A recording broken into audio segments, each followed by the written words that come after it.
Okay, hey everybody. Um, I forgot to turn on the light.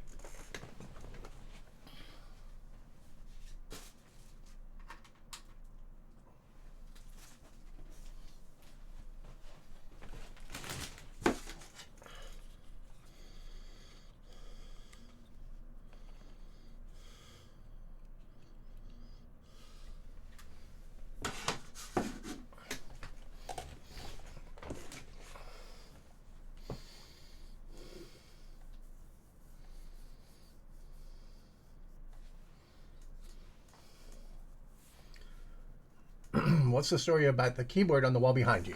That is the keyboard that I'm using. It's another copy of the same keyboard I'm using, which is a $10 Dell keyboard. And it's there because people keep asking what keyboard I have, as if I had a good keyboard and not a $10 Dell keyboard with mushy keycaps. Or mushy key switches, I guess is the word.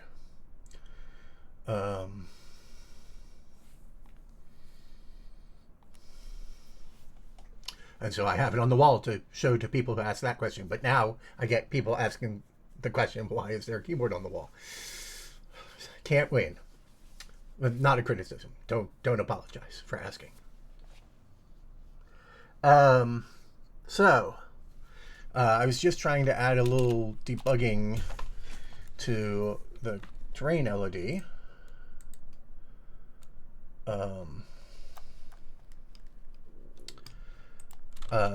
You know, there was that sort of black border when you turn on the debug mode. Okay, I need to move the camera up. Height.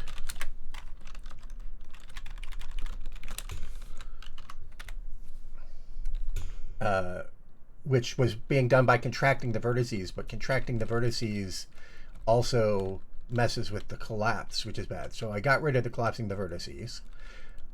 And now you can only see the quads through this thing, this bad hash function. And I want to put the black outlines back in. So I'm doing that now by passing in some extra texture coordinates and applying a texture, except I don't have a texture, so I'm doing it in the fragment shader, but I didn't get the code right. So if the texture coordinates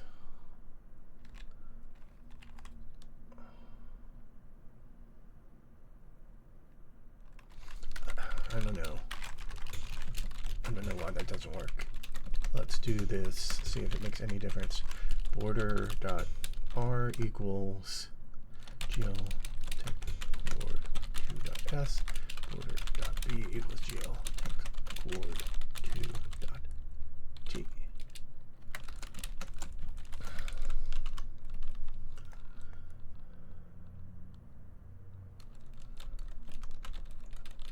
Turn that on.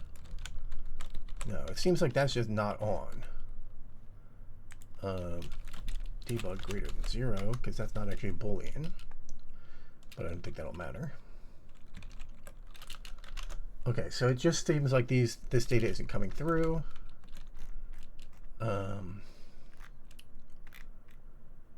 I do gl text chord 2f, gl active texture, gl texture 0. Is that what I need to do, maybe?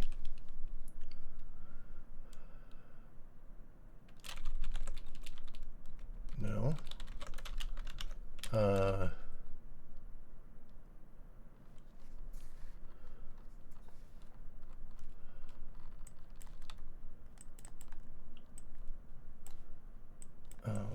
GL tech chord 2f.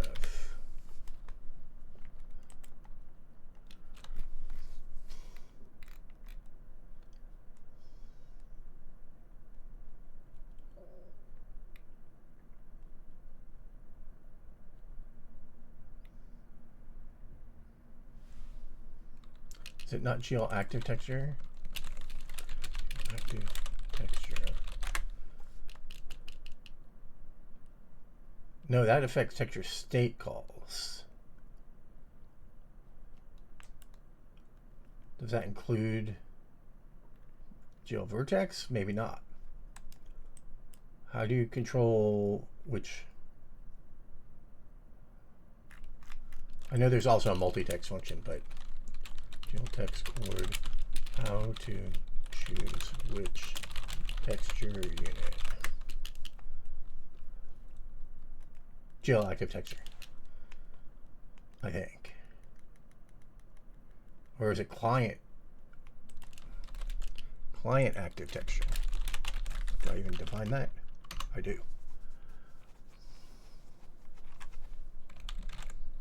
Doesn't make any difference.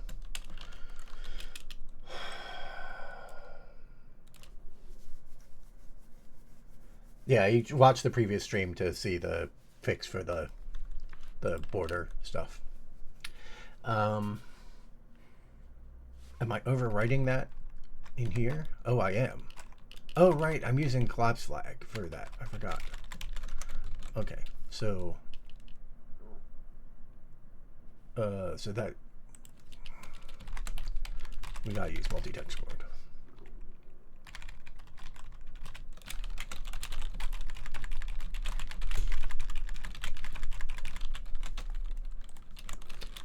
Multi-text chord.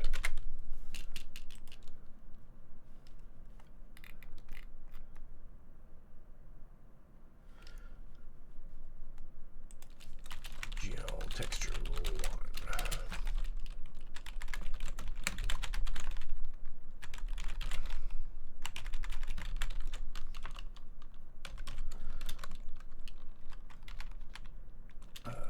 In the vertex shader,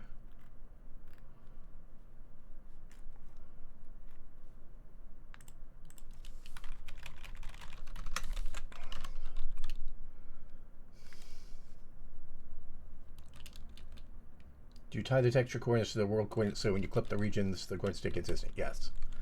The texture coordinates are always tied to the thing.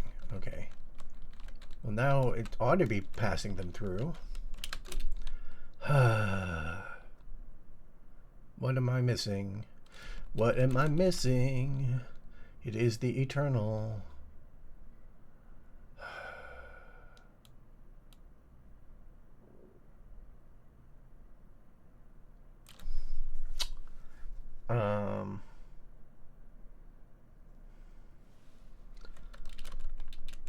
GL text word 2.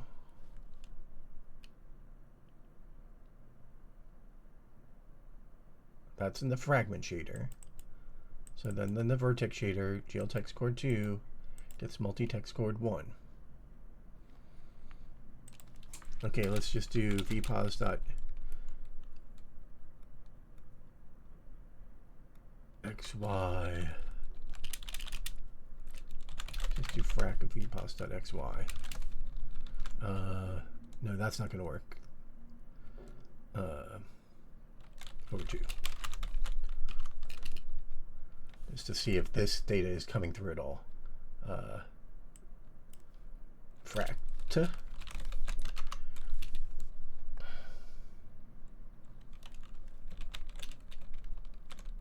Nope. Okay, it's the problem that... Okay, so let's just make this random nonsense. Fract of vpos.z.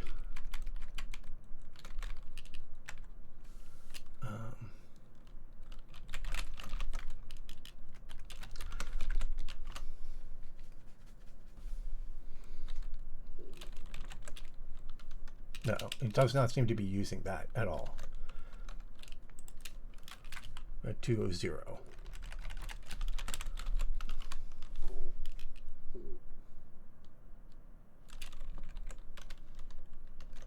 Okay. We're definitely enabling debug because that is what's causing colorify. So if we're seeing the colors, debug is 1. So then we're setting that to 0. We're accessing it here. We're storing it in border R and border B and multiplying that into the color. How does that not zero out R and B?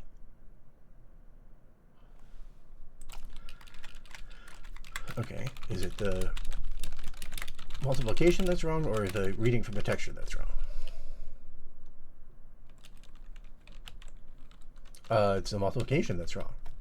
Okay, is it the debug test that's wrong?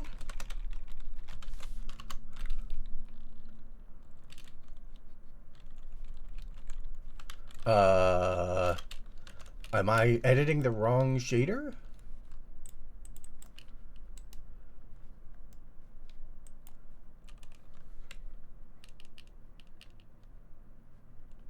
What?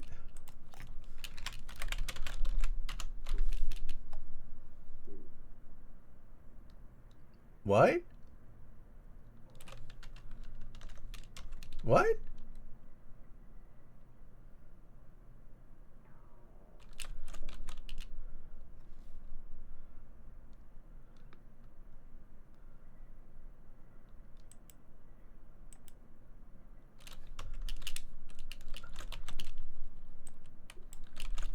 What?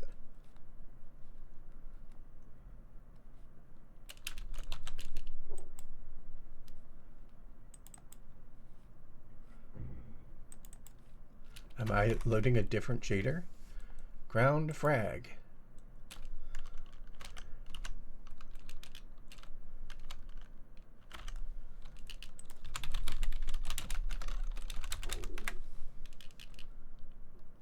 No, there's times border.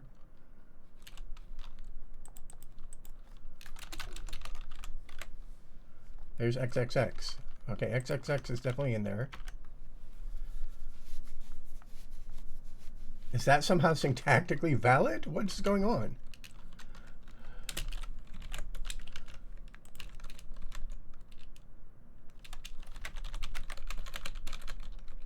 Is this inside an if zero? Yes. I still have 2 copies of this thing. So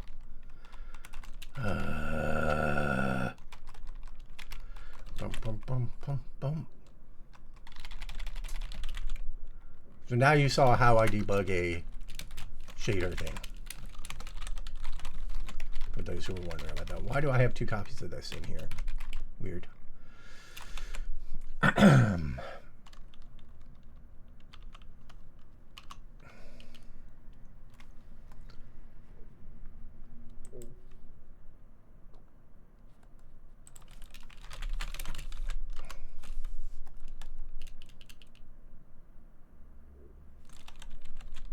Okay. These ranges were not correct because we did that. Okay, so hopefully now I finally got this debugging back. Okay, good. So now we can watch the continuous LOD. Let's move it closer so we can see it. Boom, boom, boom, boom, boom, boom.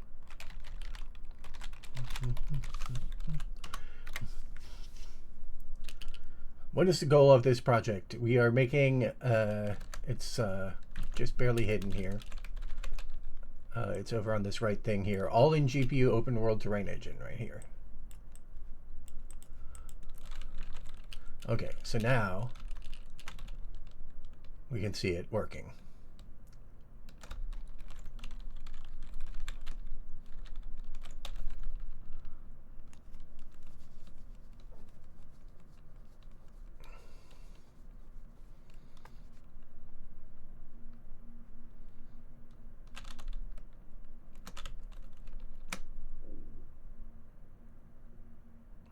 So what I want to do today is make the change more gradual. So if you're moving quickly, the change can happen maybe a little too fast. Here I am at running speed. And obviously it's very obvious there and not so obvious here, but there are places where it's obvious. So let's get the terrain height back. So that we go to ground vertex, multiply the height by 4, make our starting height maybe 1500. Hopefully that's still above the ground.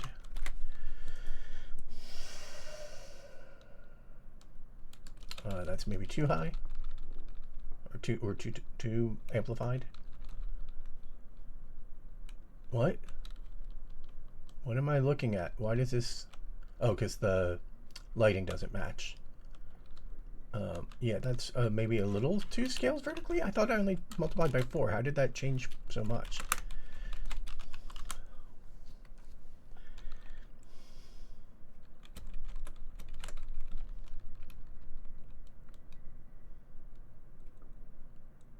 And why does the terrain not line up anymore?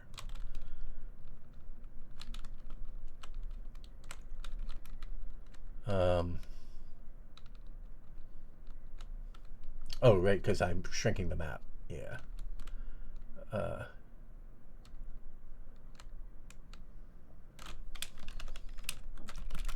So I want to put the camera somewhere so that when we're at the start, we're at a good place to debug. Where do I initialize the camera? Oh, this. So we just kind of trial and error it. And I can break it. Actually, I should find a good place and then break in the debugger. But I want to get the camera orientation correct. Okay.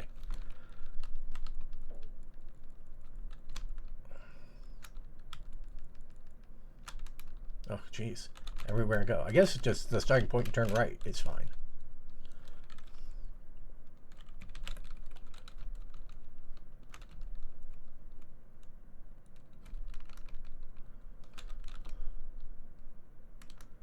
So we move the camera down.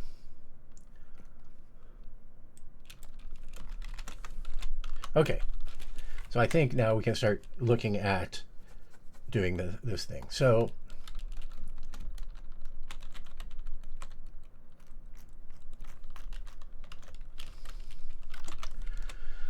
let's go to the whiteboard.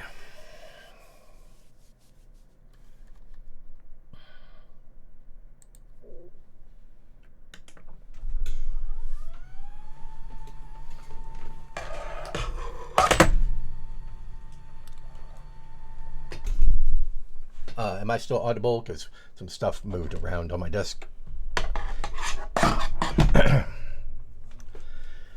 due to various tensions.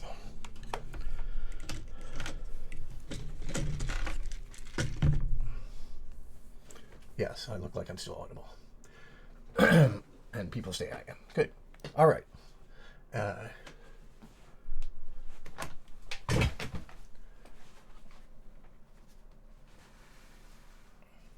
Oh, I don't actually need that today because I haven't tilted this correctly. We're not getting enough light, though.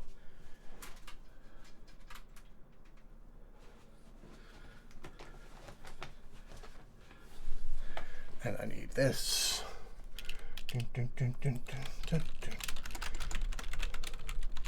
I should make a shortcut so I can bring this up more easily.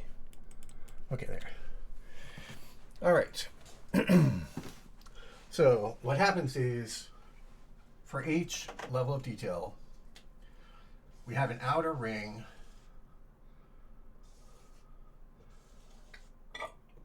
that is 2 by 2 pairs of 2 by 2 quads, and each one can collapse down to a larger single quad, each pair.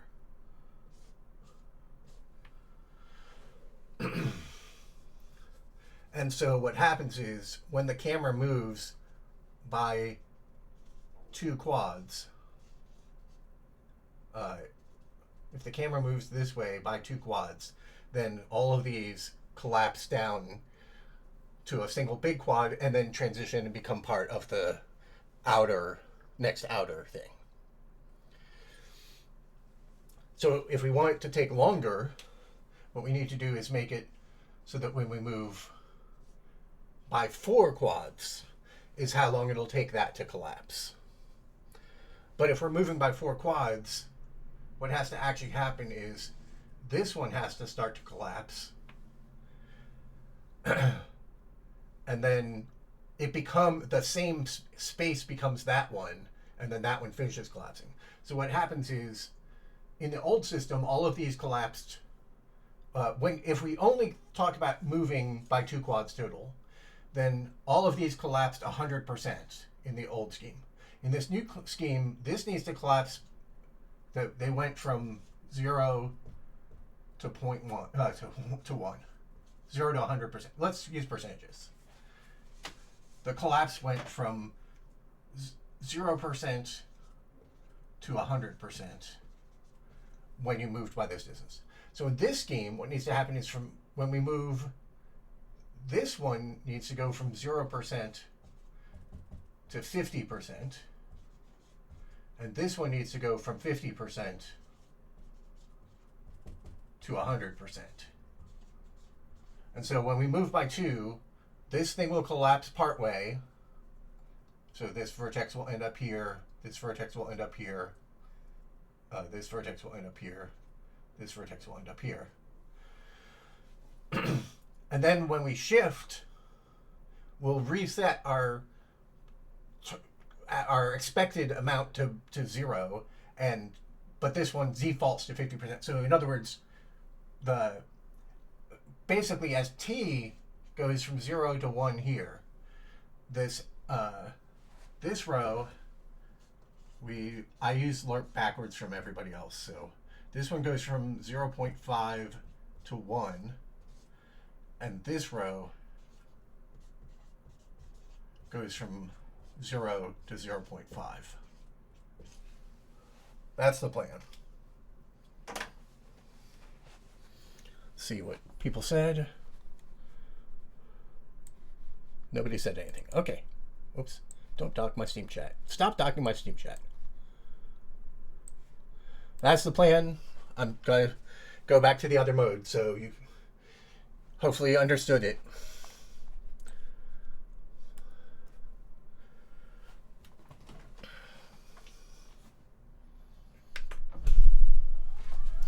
And I only showed it for 2 deep, but we'll actually do 4 deep.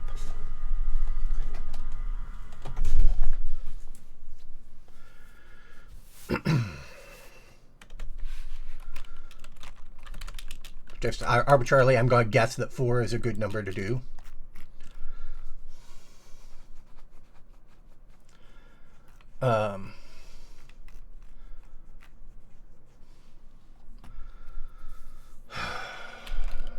I'm just going to brute force this stupidly.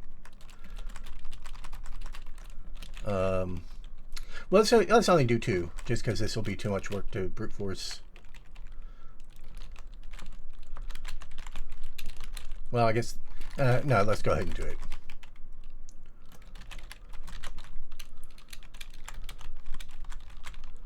I think I have to go add to 8, actually. But I'm just going to cut and paste it. Like I said before, all of this will just get baked into a vertex buffer, which might be the next task, actually.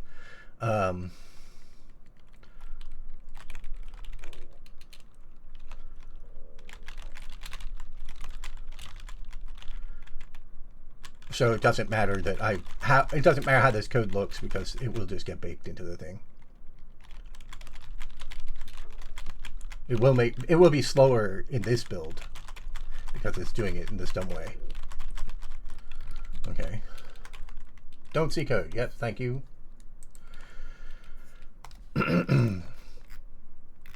Right, so this is code. I didn't really talk about it that much in detail yesterday. I just explained that this is doing the logic to figure out which things to collapse. And so, yeah, I'm just going to brute force cut and paste it.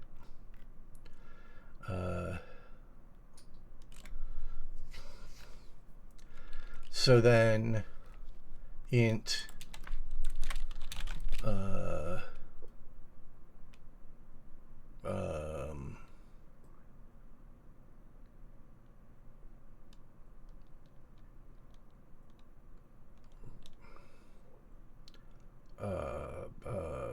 we'll call it the step.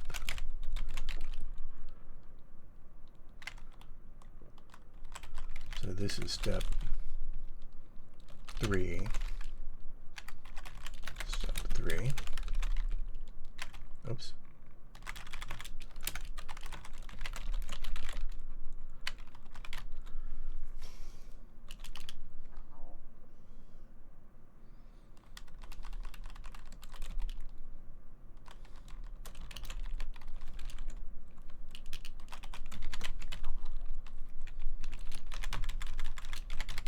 Step to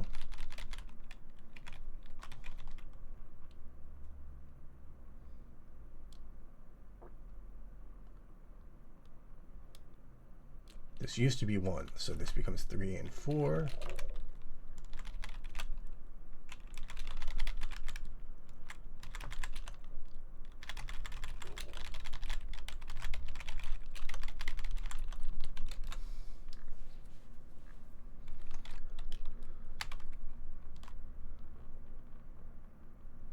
Okay, well, so that's, I'll have to cut and paste that 2 more times, so let's just get that working. So that will give us, should give us 2 rings. And then we need to pass step in here. Step should be 2 now.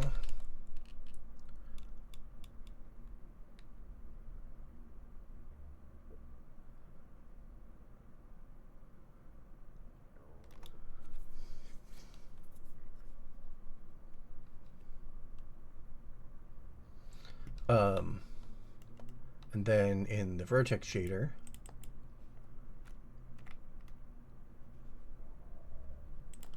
int collapse step equals int y right now. We'll actually pack it into x eventually, but and then currently it's either 2 or 3, so we'll subtract 2 because it's 2 or 3 because it was supposed to go 3, 2, 1, 0, but we only made it that way. Okay, so now what that means is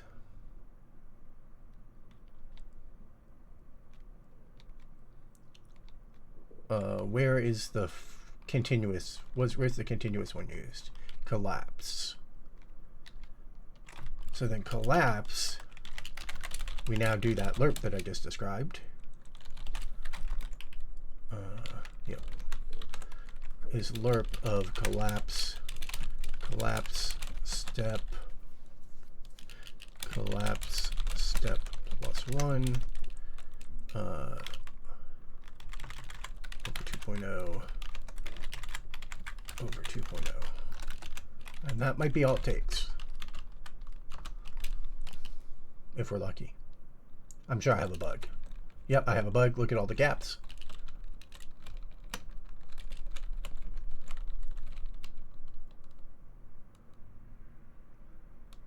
I don't know why those vertices flip. That's weird.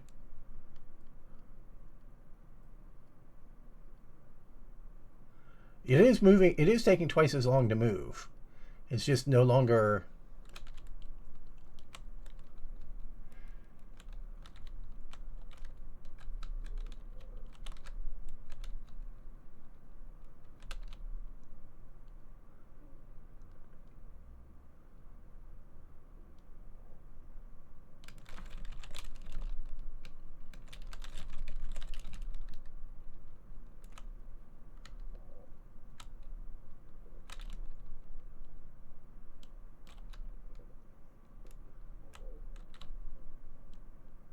I'm not sure what's going on.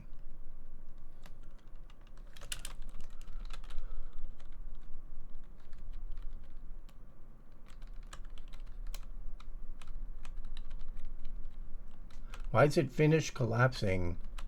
Why does it create that triangle? What is that triangle coming from?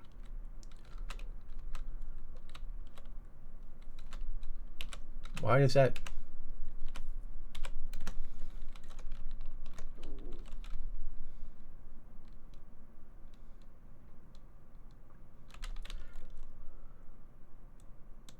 Is this? I wonder if this is because I'm using gel quads.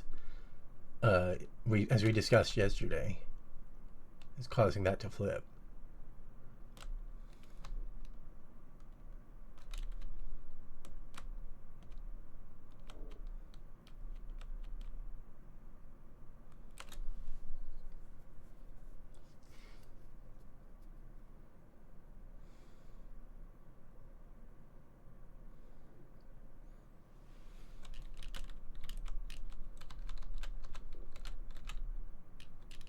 Okay, there's by the outer ring. Now we step forward a little bit.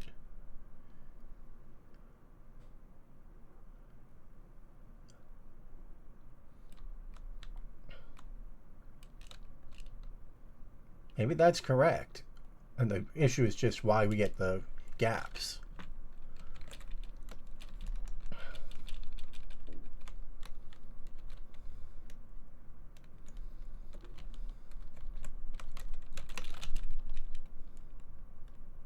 Like, why is that vertex not all the way collapsed?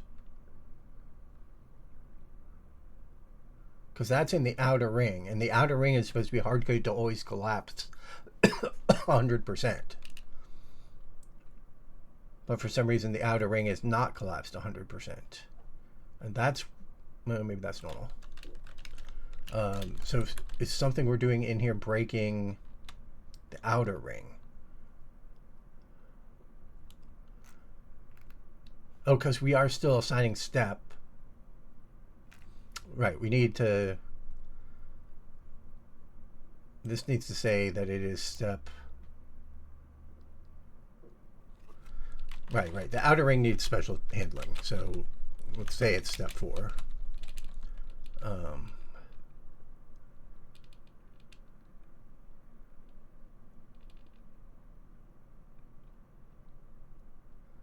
I think that's going to cause it to collapse too far.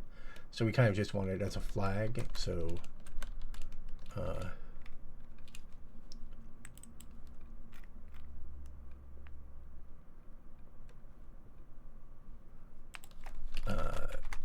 if collapse step less than 4, I think maybe that's it.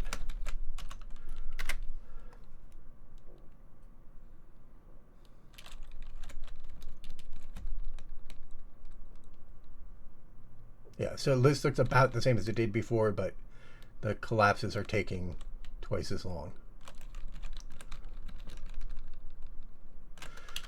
So now let's push it up to 4.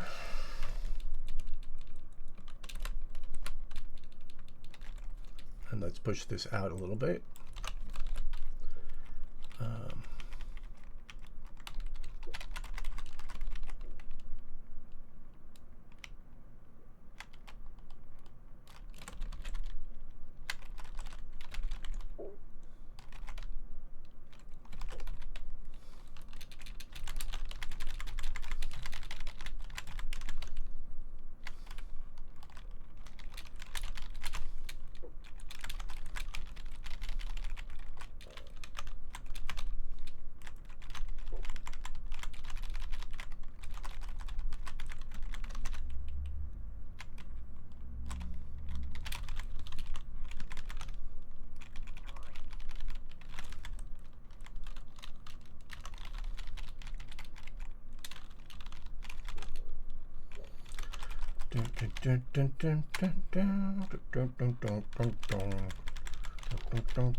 And now we don't need this.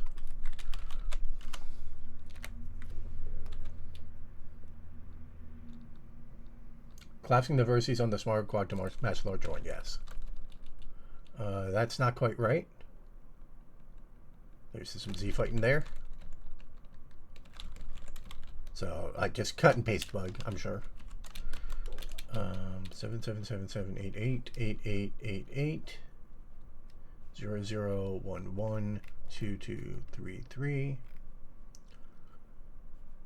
333434 4444 555656 6666 777788 8888. That all looks right. Did I get this wrong?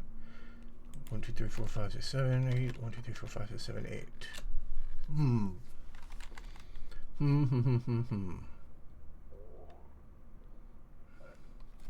Where is the cut and paste bug?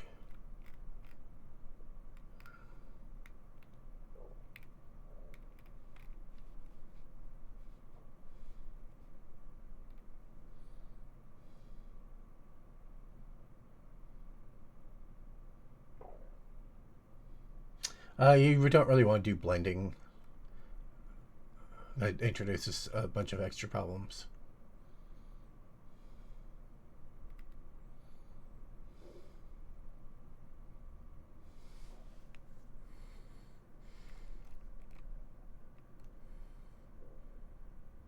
What is a cut and paste bug? Is it not a cut and paste bug? It's got to be a cut and paste bug. 6666777787888. I don't know. It looks fine to me.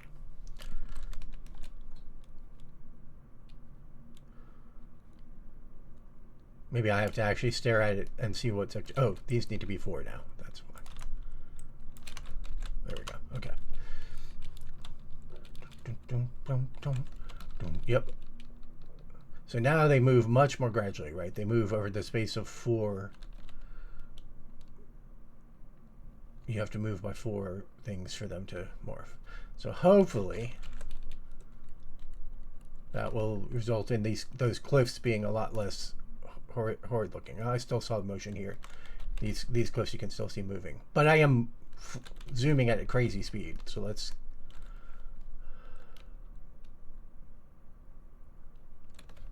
go to running speed.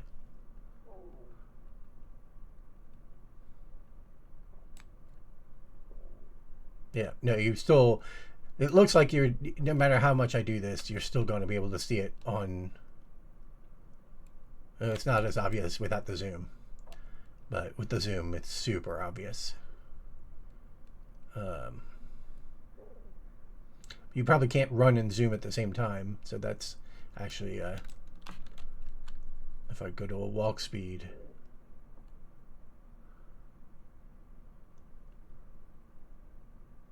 yep, okay, I can see it on this one. All right, so we may be sticking with the rule that, wait, why is this not bilerp now? Or bicubic now? Or is it, and I just, oh, this is all bogus because I didn't push the, this was in the debug mode that makes the level of detail obvious. Okay.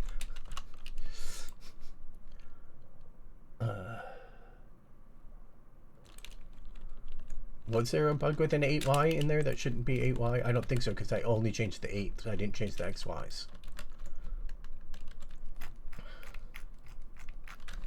But do we see cracking in any direction? No, we don't see cracking in any direction.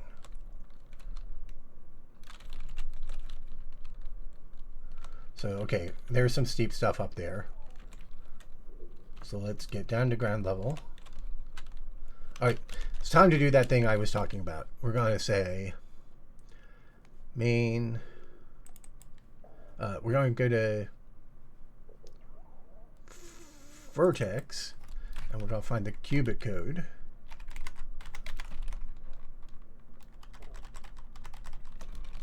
And then we're going to go to main, and we're going to say float sample height, float x, float y.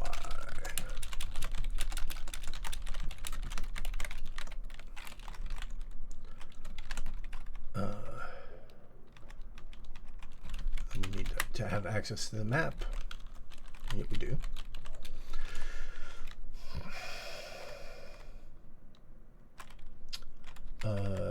And then math types.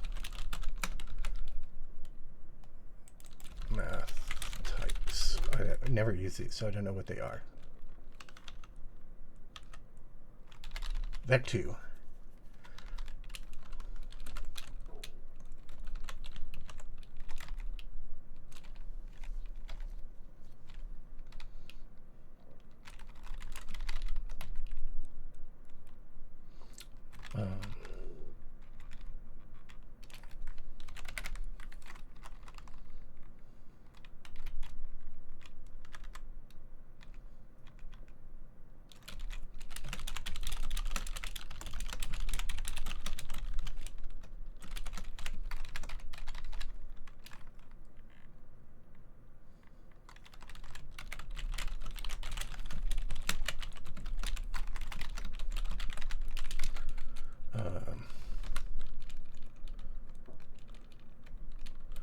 V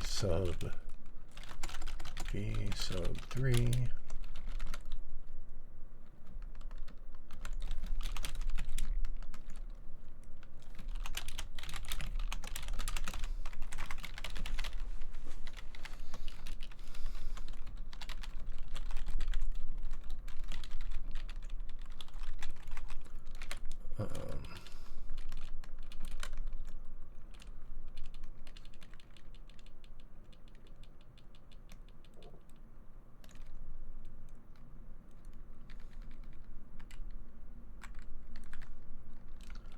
vmol3.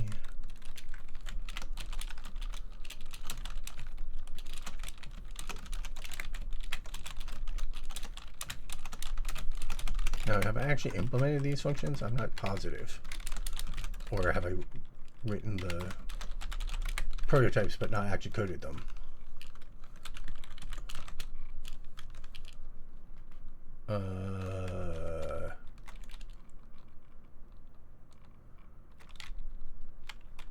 Math, STBP math types.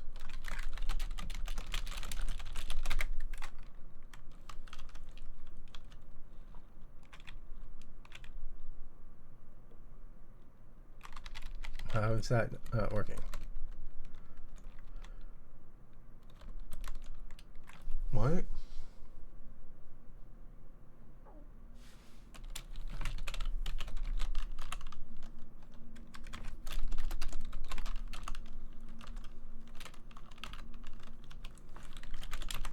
I wish I knew why I had to keep rebuilding that. Why is that not?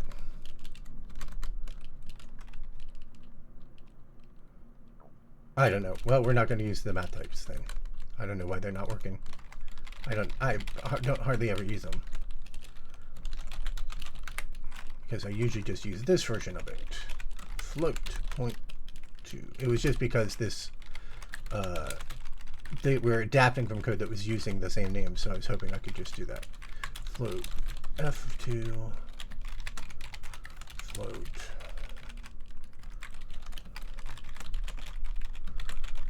We don't need those. Now this becomes PG sub 3, PG mul 3, PG mul 3. And we don't need addresses because they're arrays.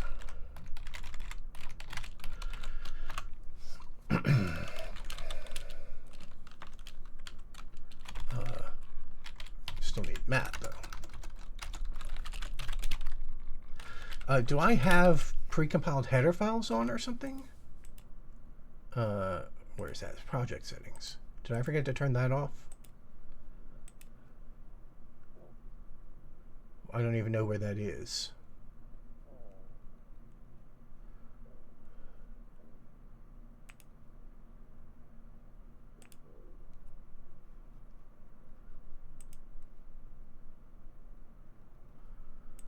I don't even know how you turn that off in this. Maybe it's not enabled by default. Oh, it's... Okay, that was probably what was causing that, me needing to rebuild that thing. F2 of 2, F3 of 2. Okay.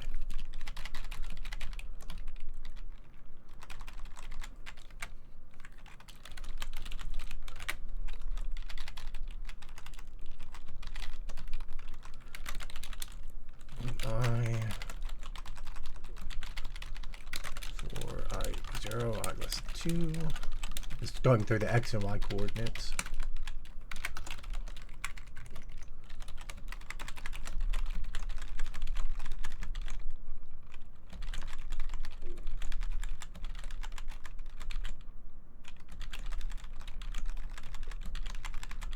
I could have done search and replace faster. Not using the derivatives.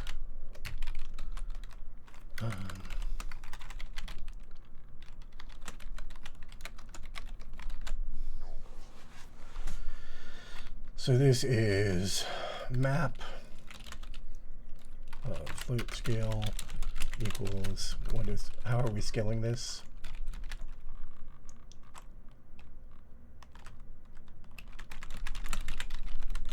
That much. Float p0 equals float of map sub 8192 times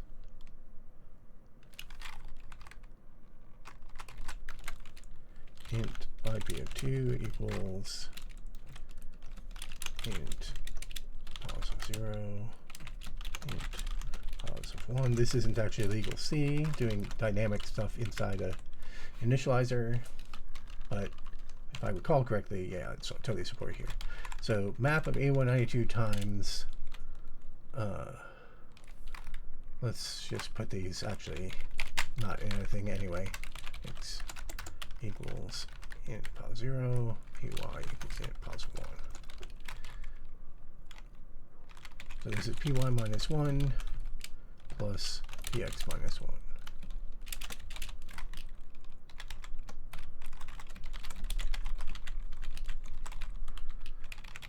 There we go, 3, 2, 1. There we go, 0, 1, 2.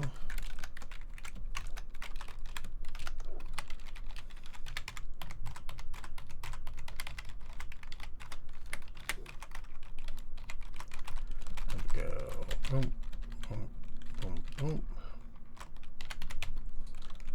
This is 1, 1, 1, 1, 2, 2, 2, 2, 3, 3, 3, 3.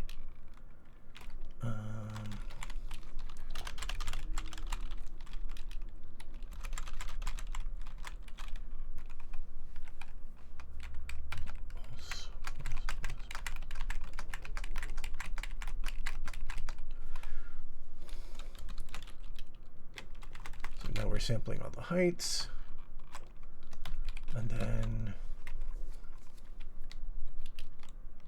float result.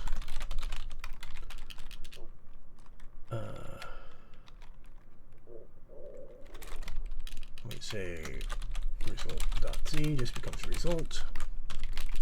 We say .x becomes sub-0, and .y becomes sub-1.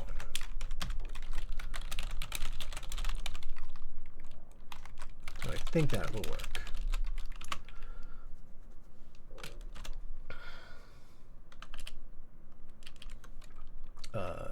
Except I have to do it inside that. And then we say height equals, oh, and then we multiply it by the scale at the end.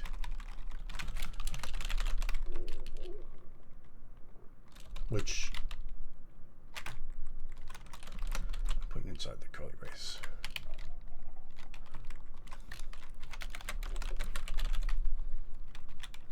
I guess let's just put it in line.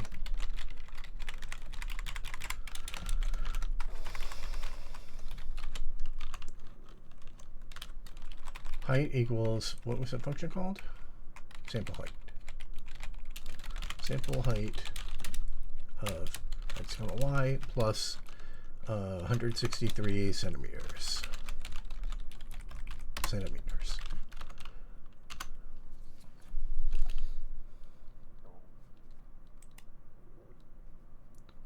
Px, py. Okay. Y. Pos sub 1. Py. What?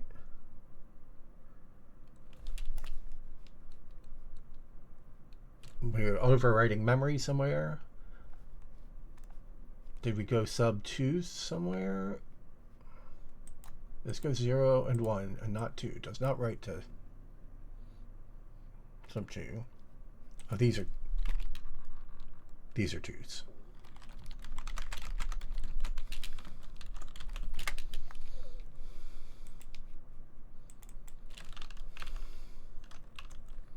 Which we haven't defined. I guess we'll define them.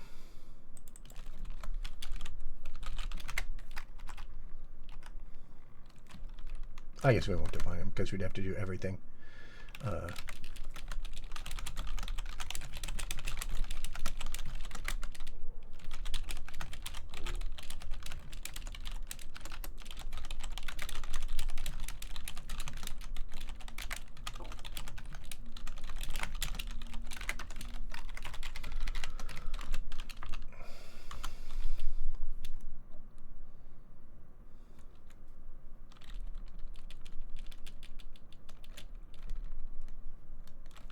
Okay. That is not 163 centimeters above.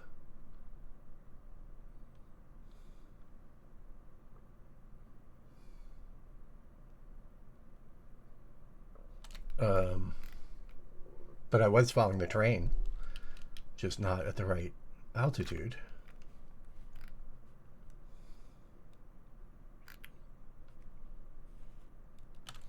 Why was I so much higher?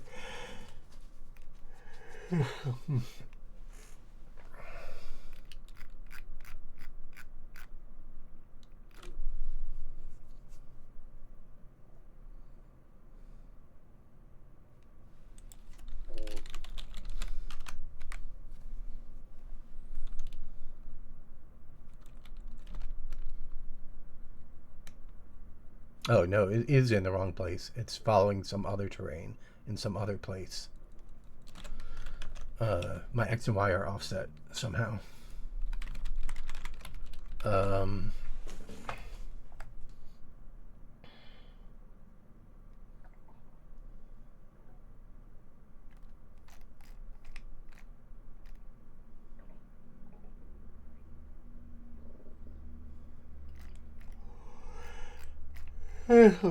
So yeah, I said it's going to be a short stream because I knew I was tired when I started.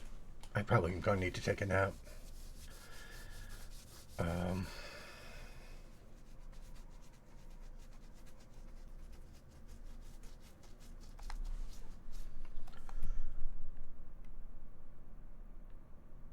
Yeah, I would not recommend Windows 7 if you want to do anything of meaning on it. Steam doesn't run on Windows 7. Epic Game Store doesn't run on Windows 7. Lots of apps don't run on Windows 7. You have to use an old version of Chrome and an old version of Firefox. No apps support Windows 7. Almost no apps support Windows 7 anymore. New OBS doesn't support Windows 7. There's like one or two apps. Like I think maybe Reaper still supports Windows 7.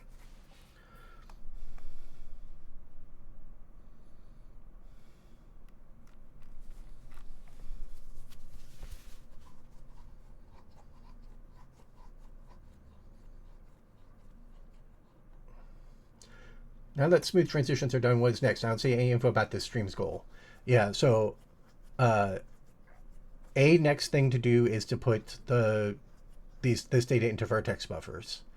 But the thing I'm trying to do first is get the ability to snap the camera to the ground to fix at a fixed height above the ground, so we can get a realistic sense of how the edge collapse speed looks if you're actually moving at ground speed at the correct distance above the ground, which will also let me get like the texture scale correct, which it isn't currently.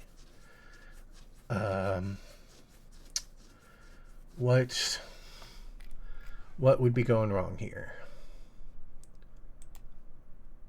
Negating the XY.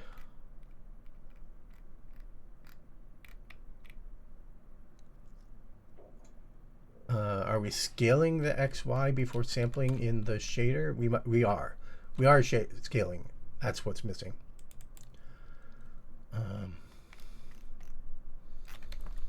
In the vertex shader, we scale. I think. No, we don't. Yeah, we do. To sample the map, we do scale it somewhere.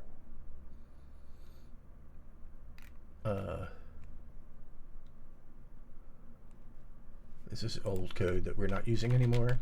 Kill it. Where does the lookup happen?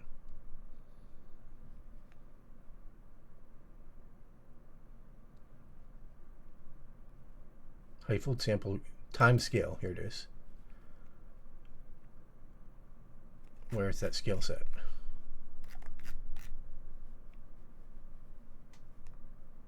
Oh, that's right about it. Divide by 8.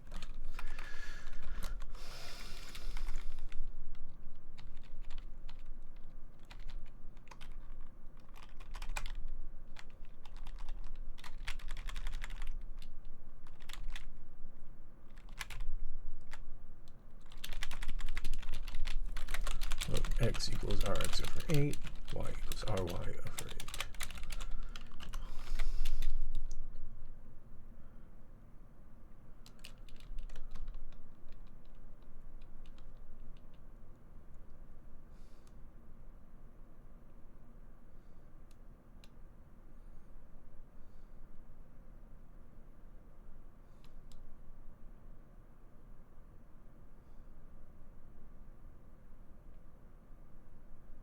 I don't understand why you're telling me about Vim's undo system. How would I use Vim's undo system in VC6?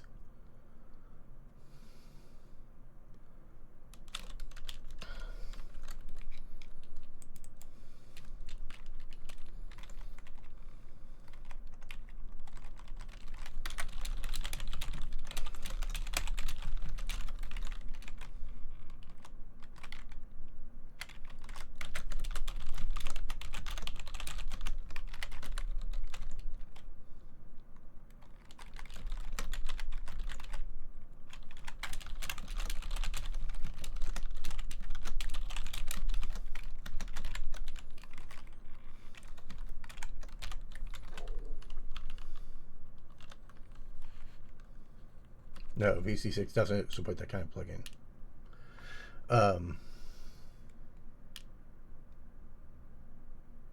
I have no experience with SteamOS either. Okay, so it looked like the texture was... the ground texture needs to be scaled down a little bit.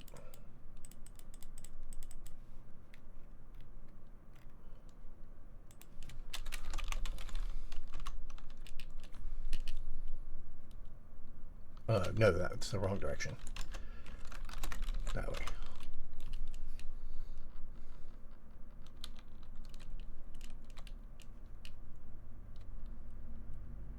Yeah, that's probably more plausible. Okay, so here we are at a ring speed. Wait, what did we leave this set to? What are the ring? What's the ring size set to currently? Yeah, okay. So here we are at running speed.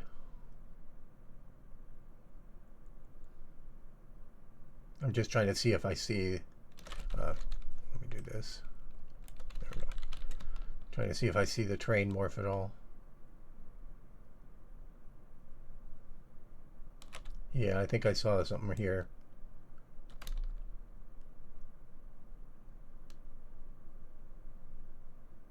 Maybe not.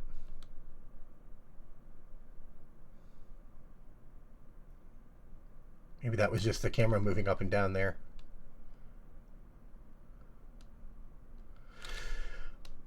Okay, I need to rebake the lighting. That'll fix the lighting artifacts, I think. Which is just an if-def up here.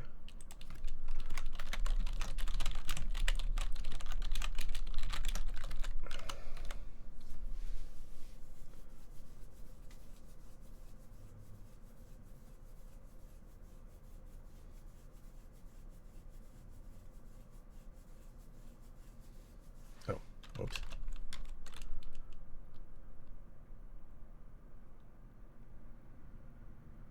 Subscript requires a rear prototype. Oh, yeah. I put that in the wrong place.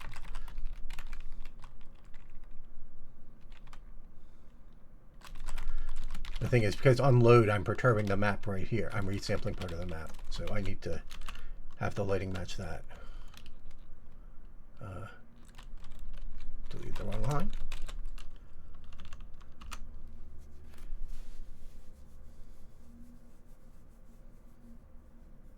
I cannot offer you learning resources. I think there's something in the FAQ, but I mean, there's not much to say. I don't know. Because I learned 40 years ago, so I couldn't tell you what's a good way to learn now.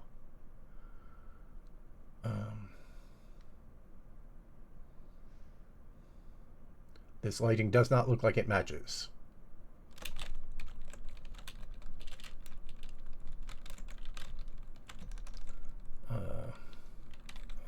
Unpin. I think that's because I've stretched the map spacing and did not match this. So the map is stretched 1.0 over 8.0. So then the map texture also needs to do the same warp, I think. Would be times 8 or divide by 8. I think it's divide by 8.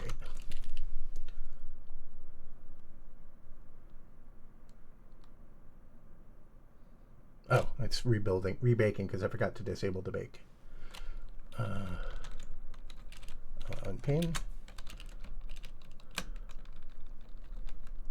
Yeah, now it matches.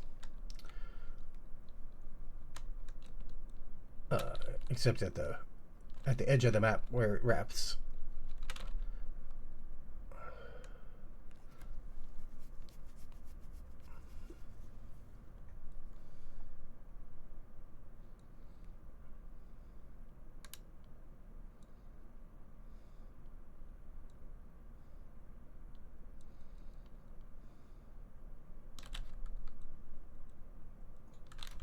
Felt like I saw that distance stuff.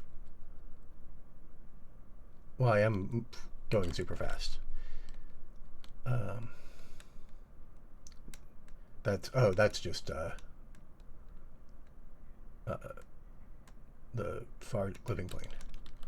Now this, there should be a sharp edge here. I'm confused why we don't see the sharp edge, because I only resample some of the map.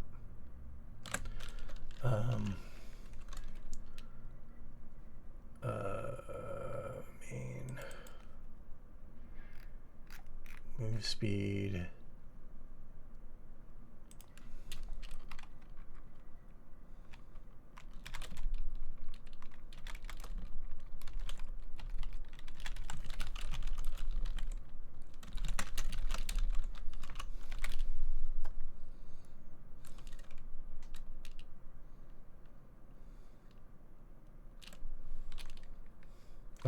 Again, I forgot to turn it off. Let me turn it off now while I remember.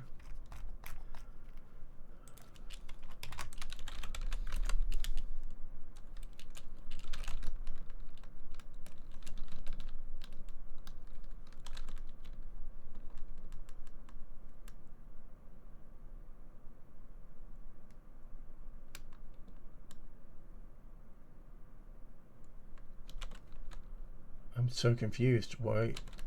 How big is this terrain?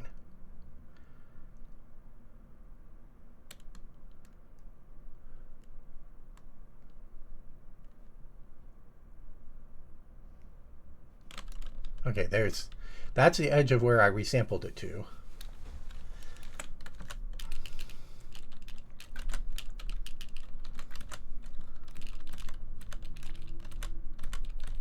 We just want to get back to main and break in the loop.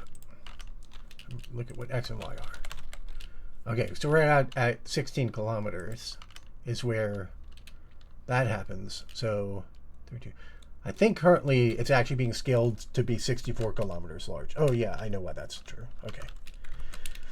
Yeah, so currently the map is being scaled to 64 kilometers. Why can't I get back to... No, I don't want to... Yeah, thank you.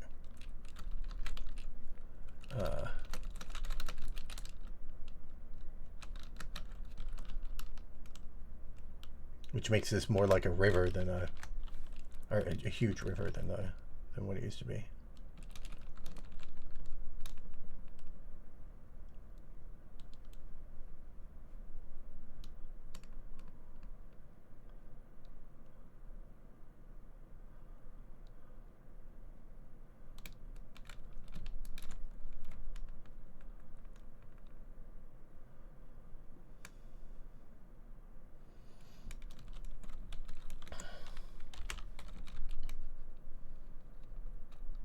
Oh, we've lost our nice flat river? Oh no, oh, it's over here.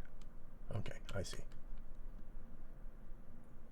The cubic Bezier is causing all this smoothing at the corners that you don't really want. These causes them to lump into the thing in a way that it shouldn't.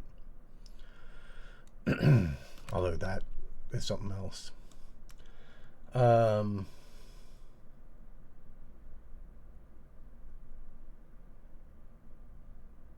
Do I change LOD based on altitude too? No, not currently. But that's obviously a thing to do. Although I don't know how I do that continuously.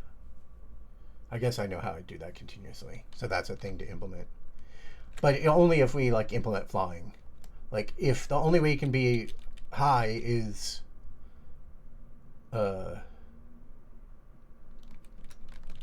by being on top of a thing. So if we get over here,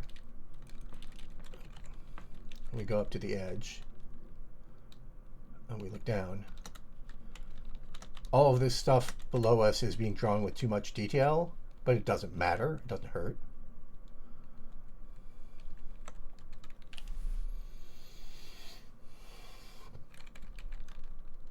And you can't use this ring scheme and get variable detail in different places. You have to use like a quad tree scheme if you want to get different amounts of detail in different places. But I basically we're doing it this way because I wanted to see, can you make this good enough? And because it interacts nicely with some other things, it lets you separate concerns, because now the ring system just draws whatever heights it gets, and you can generate the heights however you want. So you can have a bicubic filter generating the heights or whatever. With the quad tree thing, that's a little more complicated. You kind of can do it, but not quite. As much as possible, it lets me make everything this continuous. It can be one big continuous map, which just makes everything easier. Like if I had to chunk this up into grid chunks of, 1000 by 1000, it would just be a lot messier. A lot of stuff would be a lot messier for doing the all-in GPU thing. Okay, so let me check that in.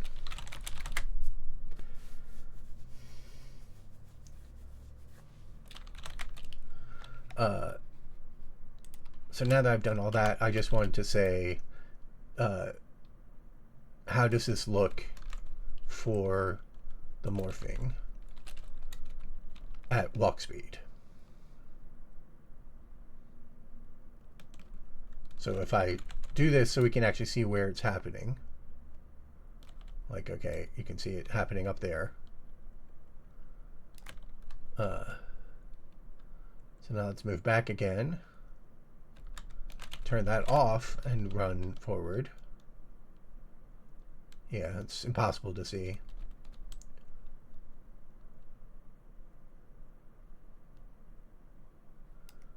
I still think cliffs, super steep cliffs, will be bad, but as I've said many times, we'll hide super steep cliffs behind actual, like, make objects that are cliff faces so that you can have true verticality.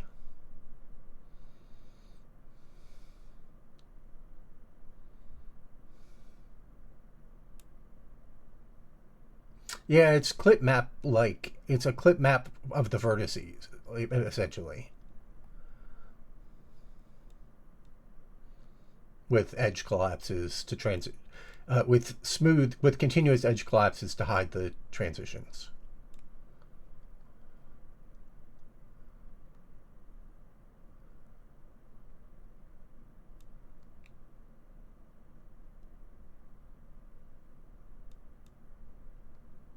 And we're doing stuff to hide the texture repetition as well. Yeah, here are some terribly vertical cliff faces that you really just don't want.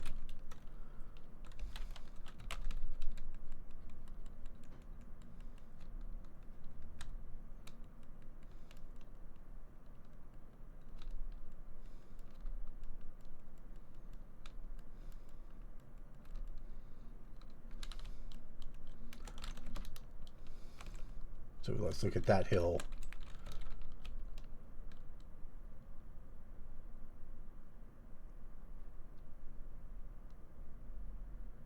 Yeah, it looked pretty stable to me. So I think this is shippable.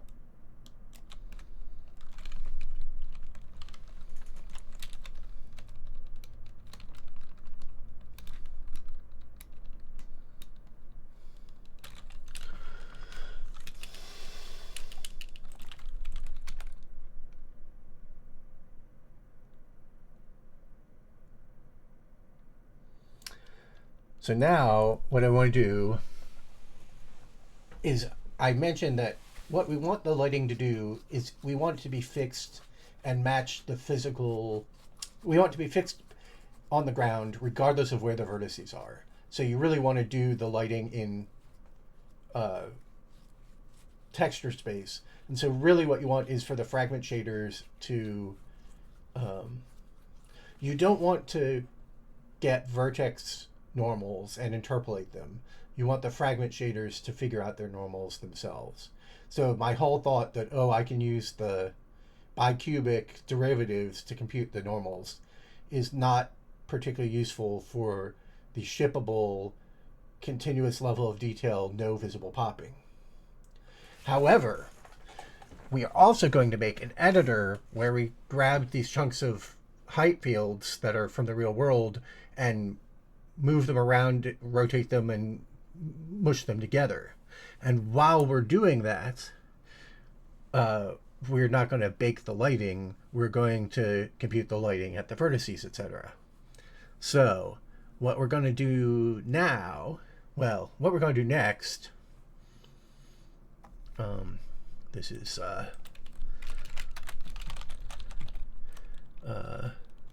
continuous LOD over transitions more smoothly. So I think what we want to do, and maybe I'm done, I have to think, I have to decide, is vertex, compute normal, vertex normals for editor.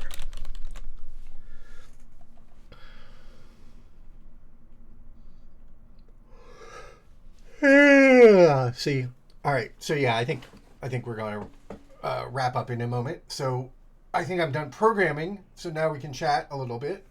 Don't say bye. We're going to actually chat. I wanted to ask a question of people. I've asked a bunch of programming questions. We want to assume that the people who are here are still representative of the same group. So I expect the answer to this to be a relatively small number of people, but I'm going to ask, how many people have ever programmed compute shaders?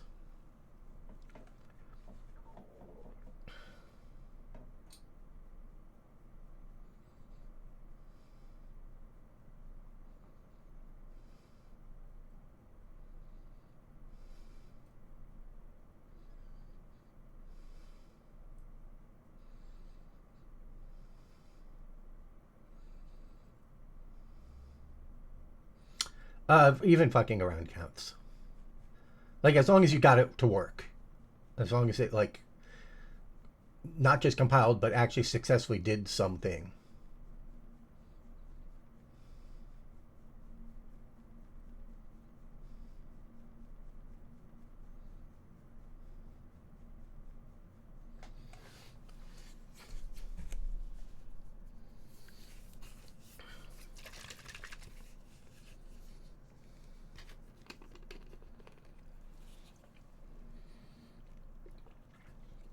Compute shaders, not regular shaders.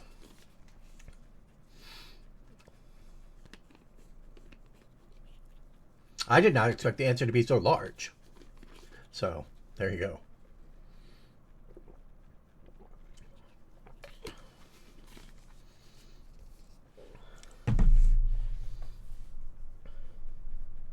As I recall from previous streams, we have a lot of people who have programmed graphics but are not necessarily in the game industry.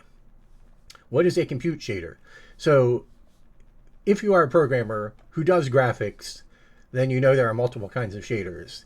There is the vertex shader that computes the quote-unquote wireframe, where the vertices in the wireframe go in space. There is the fragment shader or pixel shader, which computes what color the pixels should be. And there is the compute shader, which just computes something not directly related to graphics.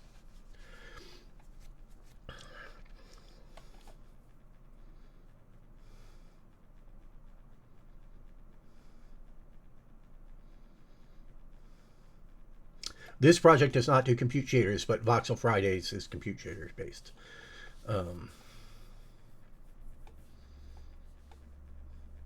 But mainly it's just to help me understand what my audience is into. Yeah, and so the compute shader that I was asking about is that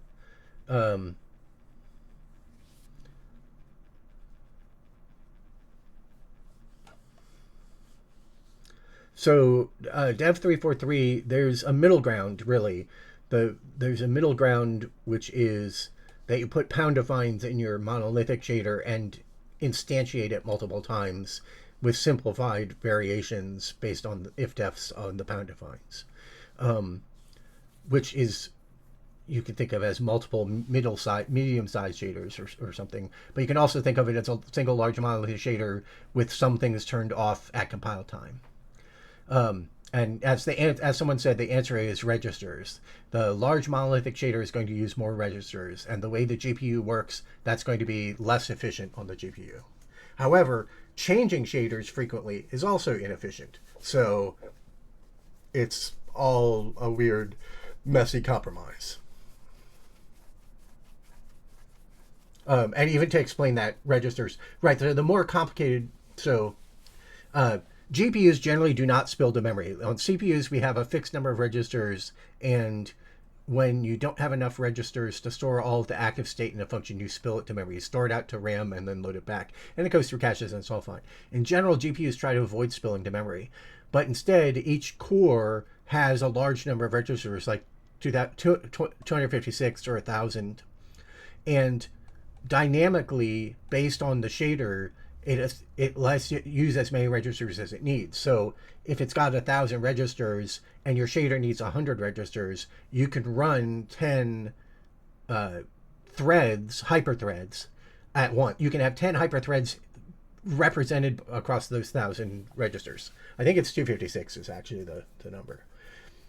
So like the actual real world thing you see, I think, is something like 256 registers and 40 registers in a shader. So that lets you only have 6 copies of the thing.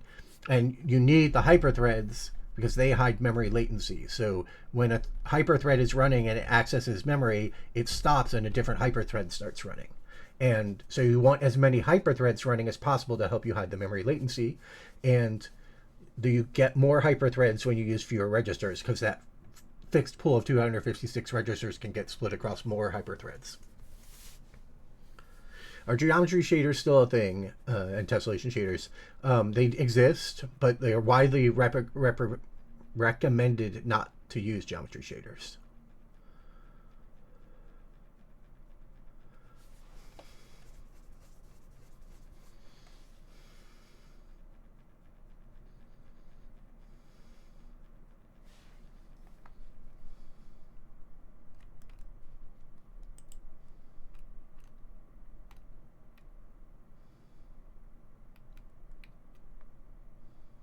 Is any program using CUDA technically a compute shader? Yeah, I thought about asking CUDA separately, in fact.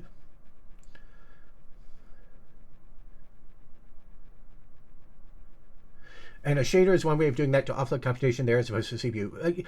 Compute shader is a way of, usually, you could use a compute shader to do audio rendering, but you could use a pixel shader to do audio rendering even.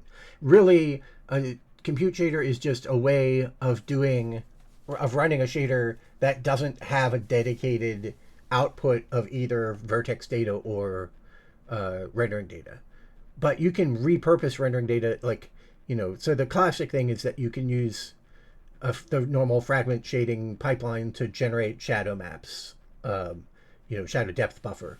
But you can also use it to generate a texture. You can render to texture, quote unquote, that you'll use for something else. But you could also use it to render any 2D object and then send that 2D object back to the CPU. So you could use it to render a height map. And the trade-off of, well, do I want to do that in a pixel shader or do I want to do that in compute is sometimes very arbitrary.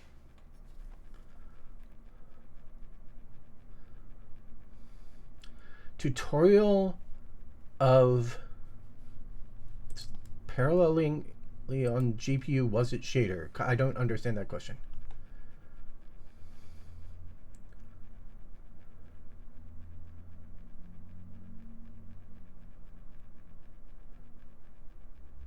I guess modern array path tracing would be compute shaders, yes, normally.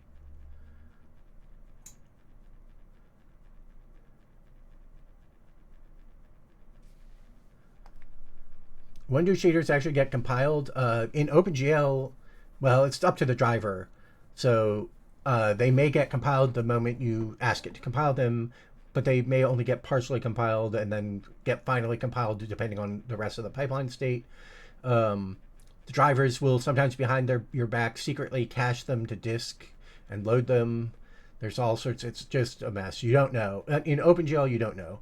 In other systems, you often do explicitly pre-compile them. But for example, in old D3D, you were compiling a bytecode, and it still had to get compiled on the fly later. I think people have said that drivers now sometimes ship with multiple copies of LLVM. So it's kind of crazy.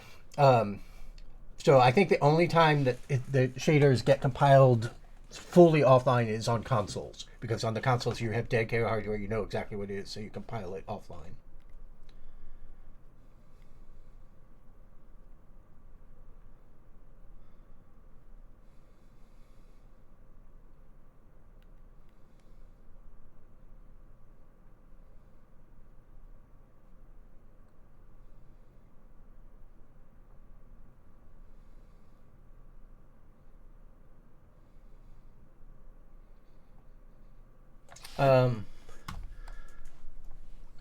On the performance thing, I need to integrate the performance measuring tools that are built in. You can query in OpenGL. You can query to find out how long a particular draw call took.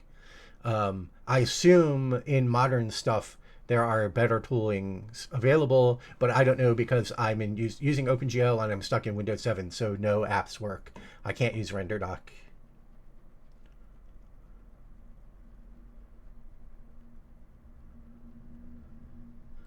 I thought I already answered this offload computation question.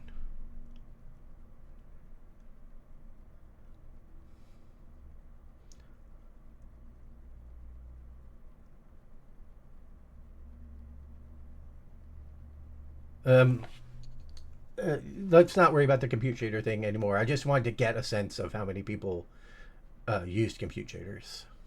So let's not worry about tallying exactly who has used them or not.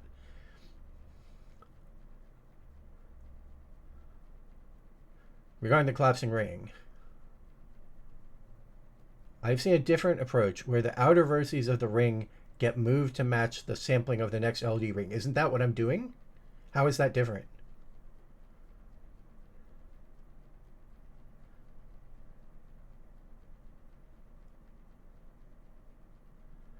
What is my rationale for which questions? I've only asked one question, right?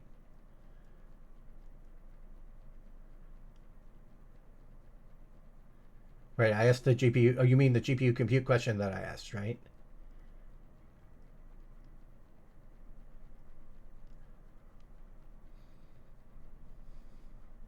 Yeah, I said before, it's just so I can get a sense of the audience, so I have some idea of what level of knowledge I can expect from the audience. That's the only reason. And so individual answers don't matter to me that much. I'm just trying to get an overall sense. Yeah, so Shylock, you're not helping with your answers to Dev 343 because the actual answers are utilization and occupancy in different things, but people don't necessarily know what utilization and occupancy are, which is why I did the long explanation talking about hyperthreads.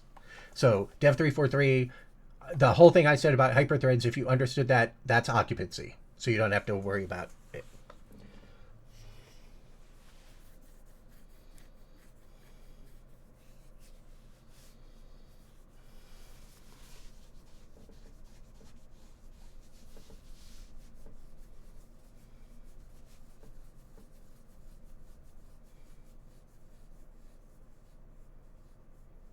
What do you mean by moving if you don't mean morphing?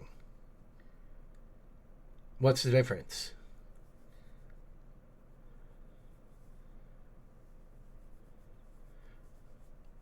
Well, Charlotte, the main issue is just A, your answers were using the terminology, but B, I had already answered the question. So that was why it was confusing that you were then answering the question again, but using the jargon terms. And it depends on who you're talking to. I knew that I could tell from talking to Dev 343 that he needed the detailed explanations. Okay, if you only move vertically, you're going to end up with a T-junk, right? Which is this I'm not switching. I know I'm not switching.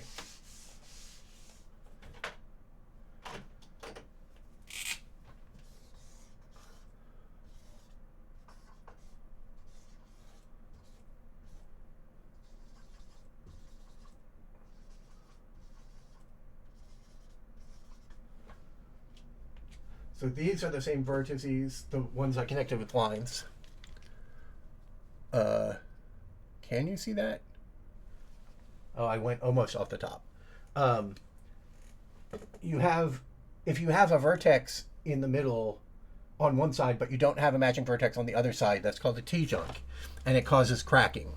It causes the rasterizer to fail to draw pixels at the boundary between them. So you want the edges to actually match. So you either have to introduce a new vertex here, so you've morphed the height of this to match where this edge goes, but it doesn't actually geometrically in the wireframe collide, come into contact, and therefore you can get dropouts, you can get cracks. So you want there to always be a matching vertex. So you either introduce a new vertex here, which is doing nothing, it's just at the intermediate height, or you actually move these vertices to some other location. So you've got to morph vertices if you want to avoid cracking. Yeah, because the rasterizer actually works in fixed point, so it's like got 8 fractional bits or something. And when you interpolate the edges in the rasterizer, the 2D on-screen edges of pixels, you may miss a pixel. I don't know what you can do from Vulkan that you can't do from OGL.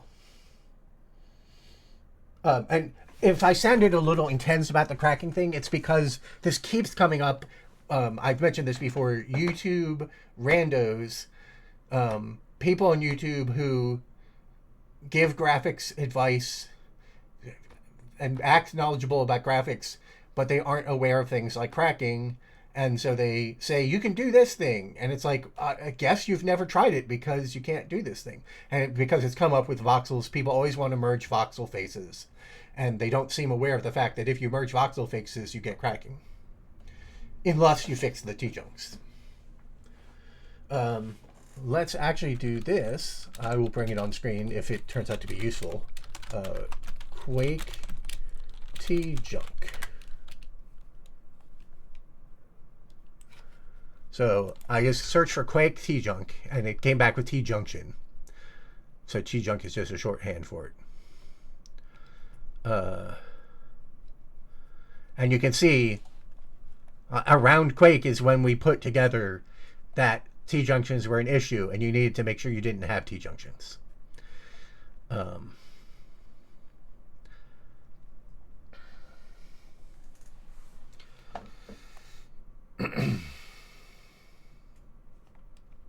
Anyway, so I get frustrated with that specific issue just because I keep seeing people give incorrect advice, not taking that into account.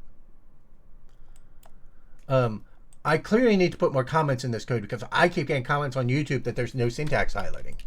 But there is syntax highlighting. It's just only for comments and if-defs.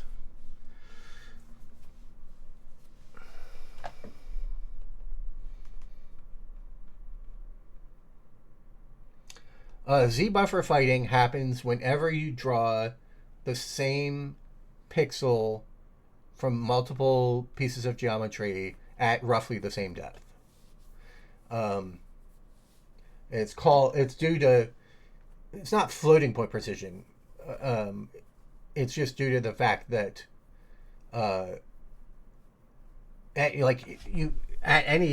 guess it is floating point precision in some sense, yes.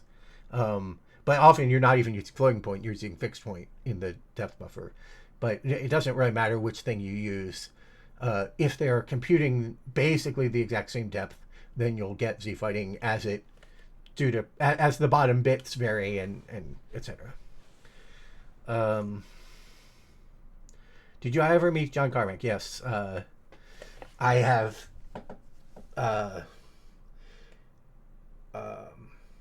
had many technical conversations with him back before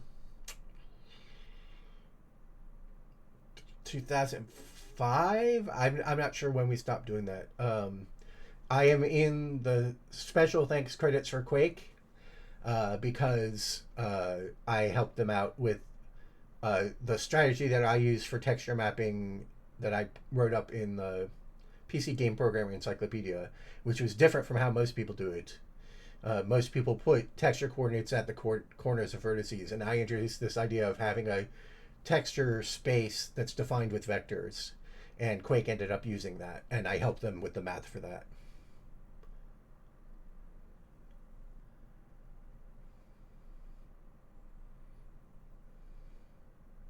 But it was funny, I saw him once at a GDC long after that. A friend of mine was like, "Oh, you want to say hi to John Carmack?" And I said, "Sure." And he was like in this secret, hidden backstage place, where and like had a team of people making sure that the only people that got in to see him were the right people or whatever, because yeah, he's at that level of fame in our industry that he had to filter down, and he couldn't just walk around in public. I mean, I know what DirectX is, but I used to use it a long time ago, but uh, yeah, so it could be I'm the person that Carmack is referring to, but it could be a couple other people. It's probably only me. There are a lot of people now in that genre of still programming in C and things of that ilk, but maybe VC6 is just me.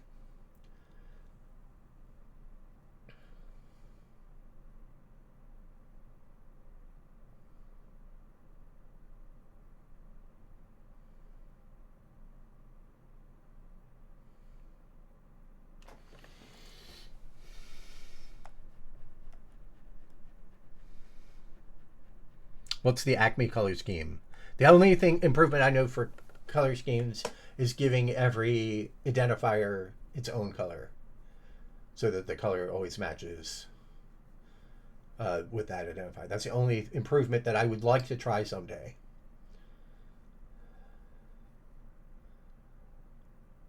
How fast your VC6 comes up? I will demonstrate. Oh, by the way, the Charlotte, when you were commenting about the undo and losing stuff with undo, the biggest way I lose stuff on undo is if I exit the ID and come back in, then I lose the undo. So here we go. So I've closed it. Here we're going to open it. It's this icon right here. So here we go. Ready? 1, 2, 3, go is what I'll do. 1, 2, 3, go. Oops, except I didn't double click fast enough. 1, 2, 3, go. Except I did go and then I clicked. Let's do it correctly. 1, 2, 3, go. There we go.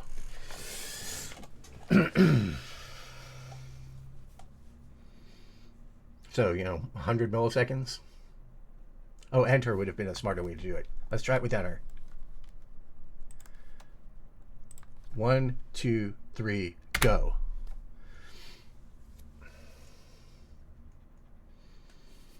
Do you feel your coding skills keep improving after 40 plus years too? Probably not. I think they've probably plateaued. You can still learn new things though. Did I finish the DirectX answer? So I did have to use DirectX for various things far in the past, but I've forgotten it all now. Oh yeah, you could actually go frame by frame on the VOD and figure it out.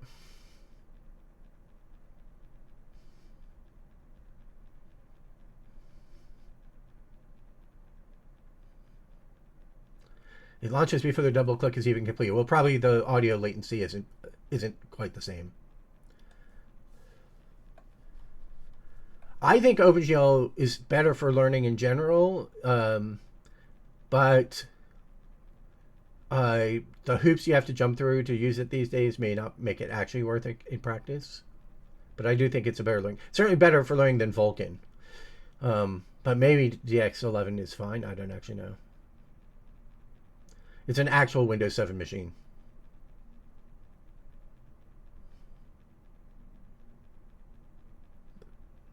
Ten code editor opens. What's 10? VS 2010? What's 10?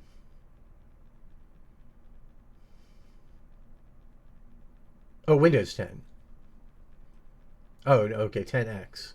I've never heard of it, but I believe it. Now, one thing is John Blow tested this at some point because he knew I used this and discovered that the compiler isn't that fast. The biggest thing about the compiler is it's single-threaded. It doesn't use all the extra threads, so you don't get high-performance compiles. But I mostly work on small programs, so it's not too big a deal. I've never contributed to the OpenGL committee.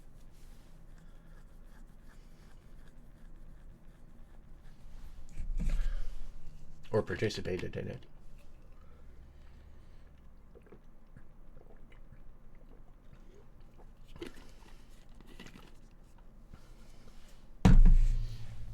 I mentioned a couple streams ago that you're planning to have a day-night cycle.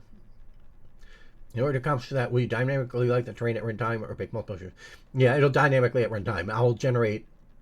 So my expectation is I need to keep the terrain rendering fast enough that I can draw it multiple times because I'll want to generate cascaded shadow buffers. So the cascaded shadow buffers require drawing the terrain again. So we'll use that to get a sun or moon shadow and then get pre-baked sky lighting that knows how much of the sky is visible, but it doesn't. But then it'll factor in how bright is the sky at the moment. I mean, I just have to try PC6 Ultimate. Who knows?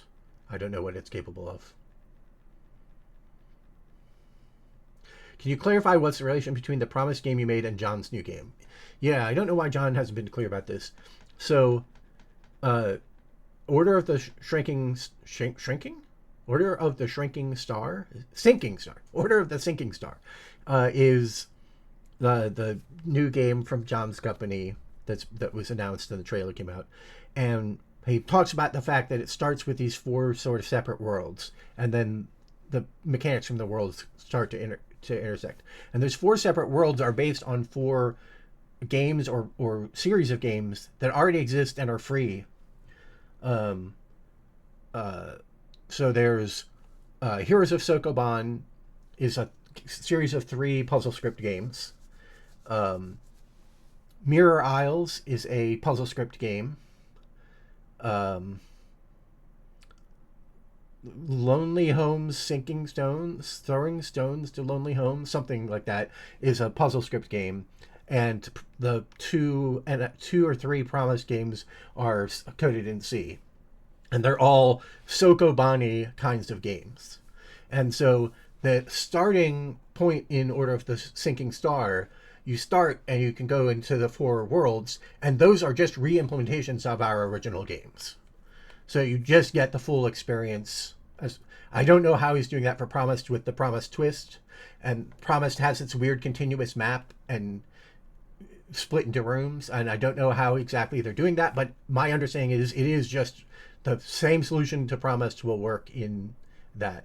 And so you can experience all the original games but with new graphics, and then those mechanics now spill out to new puzzles and then interact with each other.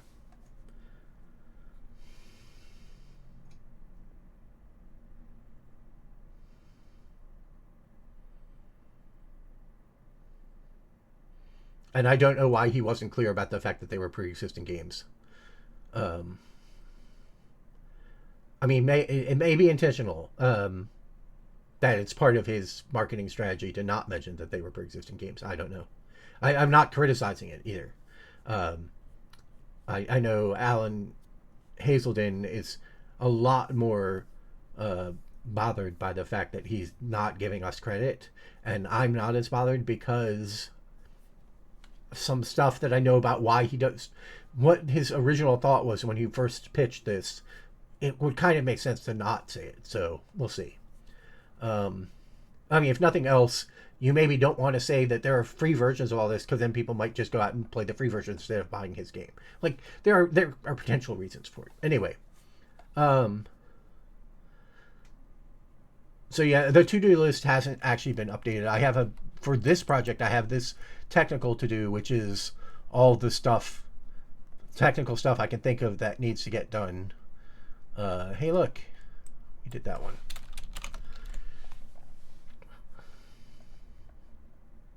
So you only bake only visibility. That's nice. It's basically baking ambient occlusion is what it boils down to, effectively.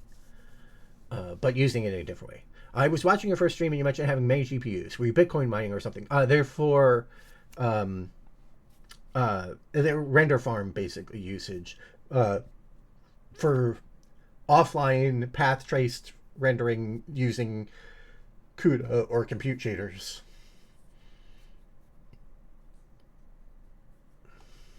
Yeah, but I do need to update the to-do list thing. Um,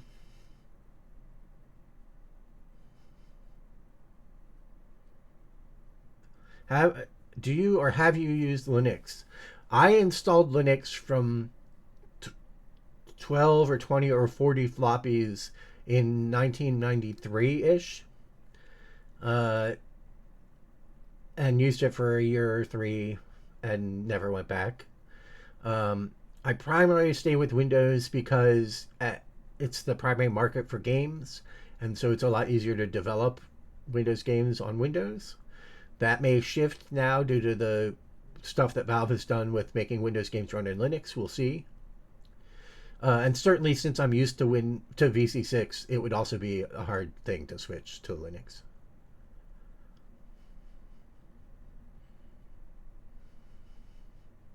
Yeah, I do remember on one of the podcasts I saw he mentioned that Alan Hazelden's explicitly, um, but he never has been very clear that the actual whole game, like a bunch of the puzzles, are the entire games of the original games.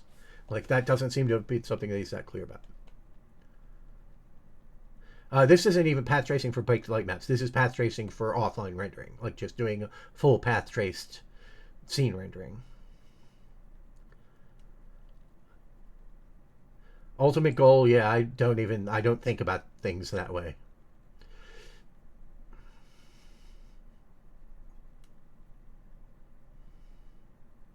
On the project where you generate meshes on the GPU from commands, is that same mesh going to be used for physics, etc.? So it generates meshes from commands that place voxels. So I expect that the CPU will just store the voxels, probably as run lengths. It doesn't need to know the textures on them. So probably when it generates those commands, it'll process those same commands to generate run lists. Uh, basically run length compressed voxels, and then use that data for physics. And then if that's inconvenient for physics, say physics really doesn't want to look at individual voxels, it wants to look, or it doesn't want to look at runs, it wants to look at individual voxels, or it doesn't want to look at individual voxels, it wants to look at quads or polygons, then the normal thing that I would do for something like that is I would make a cache that is used by the physics that is a cache of the local mesh, and that cache gets generated from the voxels, but it's only needed in a tiny area around each character. So each character and moving object would keep its own little physics cache of the local geometry.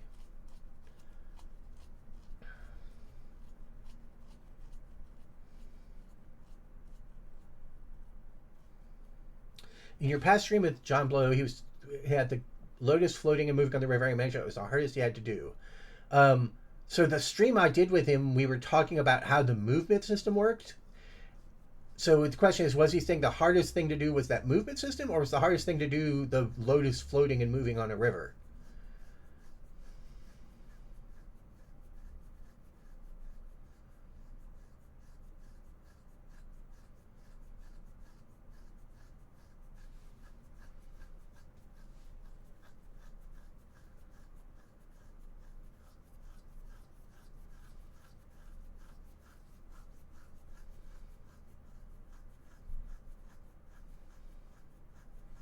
I mean, I under.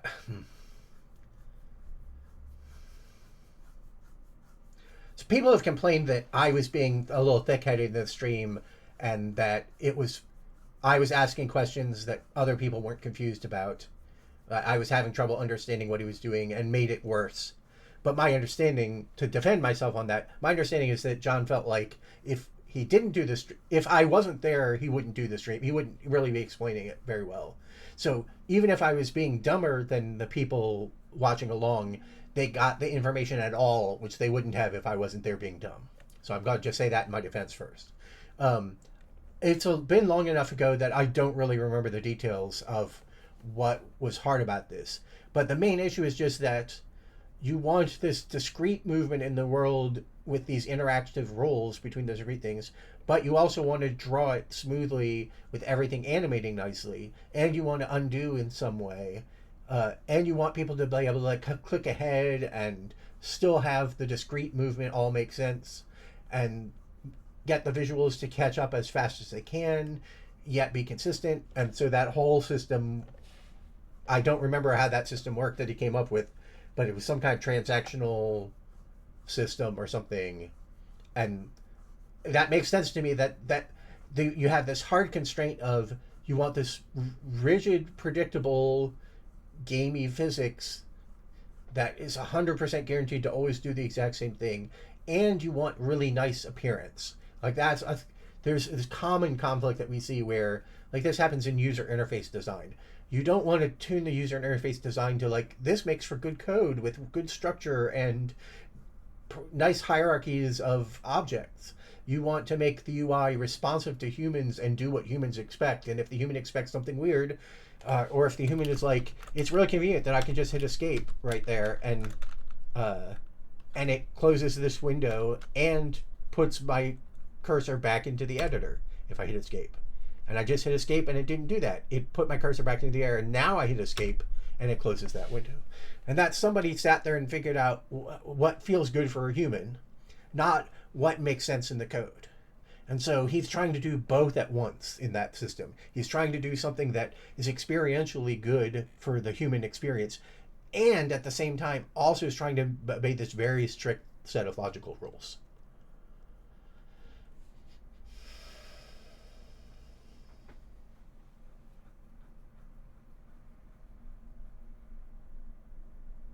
Yeah, about the collision mesh, that is exactly it.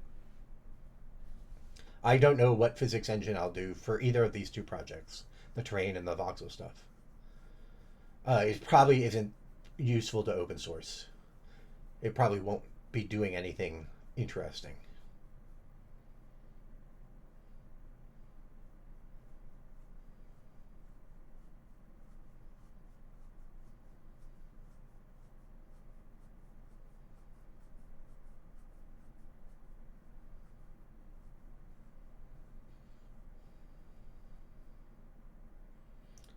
Like I actually worked on a solitaire game when I was a contractor that did something pretty similar, in that you move the cards around according to very strict rules about what card can you put on what card.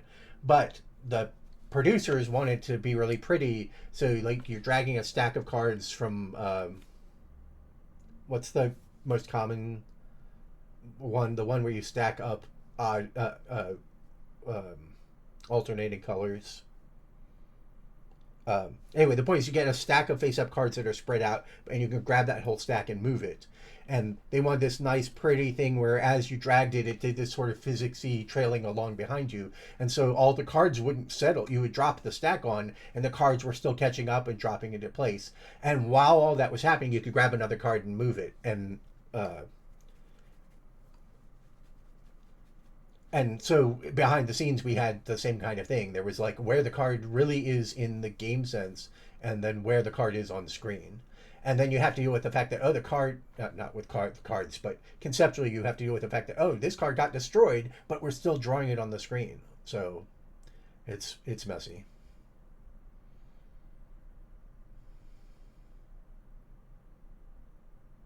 uh,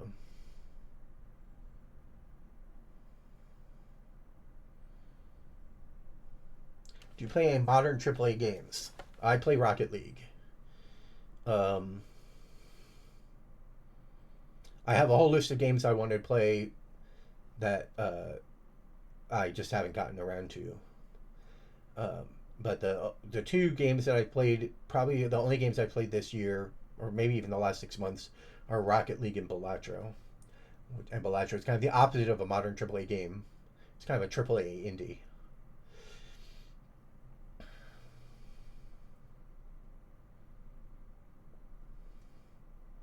All right, let's do a final round of questions.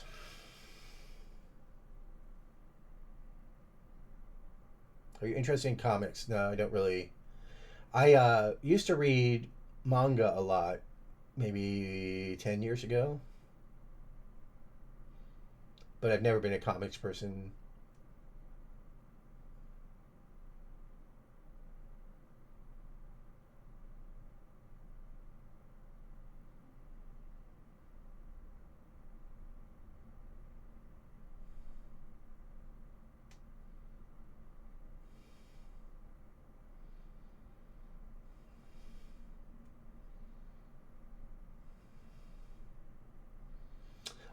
Do you generally use metaprogramming? No, I do not. So I stick with what C gives you.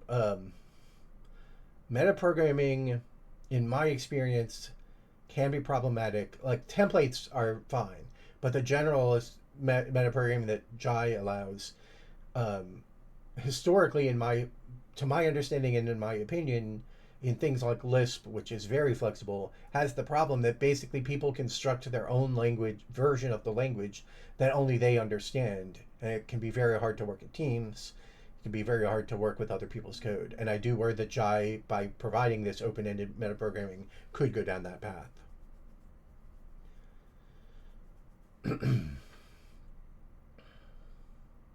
On the other hand, the I've mentioned in other streams that I might work on a C compiler again, and if I did, that one might have some kind of compile time execution, but in kind of a different way, maybe. It's certainly nice to be able to like bake tables, like as opposed to like inject and change how the program works. So it kind of depends on what you count as metaprogramming. Got any plans on writing books? You seem to have so much niche useful knowledge. I thought about writing a learn to make game graphics using OpenGL book. I really thought seriously about that. And then everyone pushed away from OpenGL, and I decided, well, that's clearly not worth it.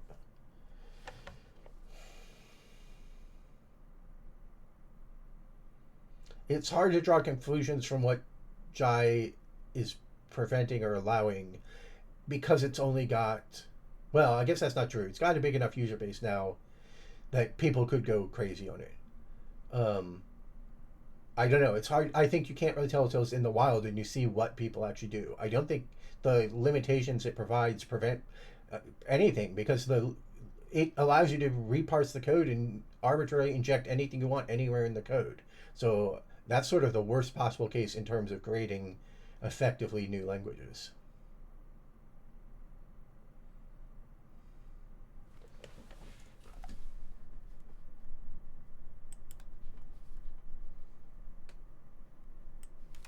Oh, I was thinking it would be a diagram showing it. I see. Yeah, these white dots along here are probably that kind of T-junct cracking.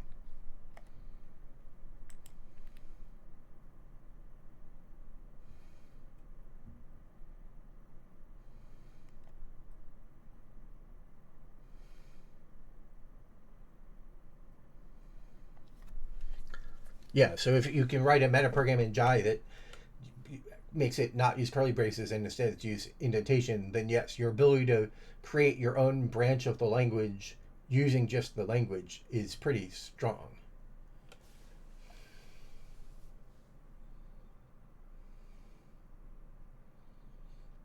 But yeah, if all the metaprogramming is being used for is providing in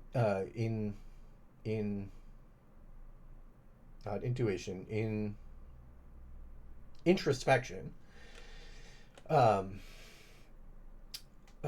which everyone calls something else nowadays. Introspection is the term we used like 20 years ago, and then some other term became more popular. And there's like a subtle distinction, but it's not one that matters. Reflection, yeah. Um, yeah, like if I want to do that in C, I have to write macros and do all this other stuff, or I have to parse my C and do that kind of stuff, and I kind of hate all those methods. Um, I almost always,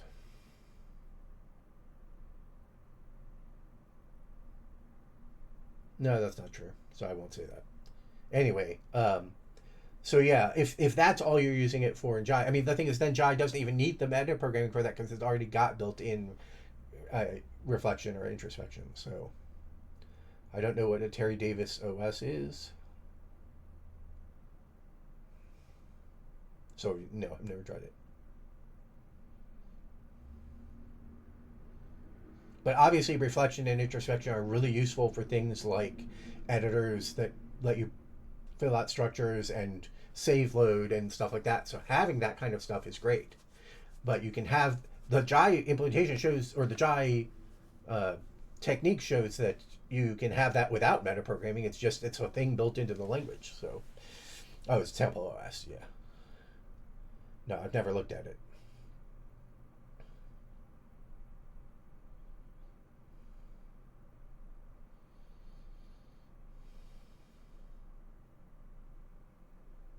Why would you call it the Terry?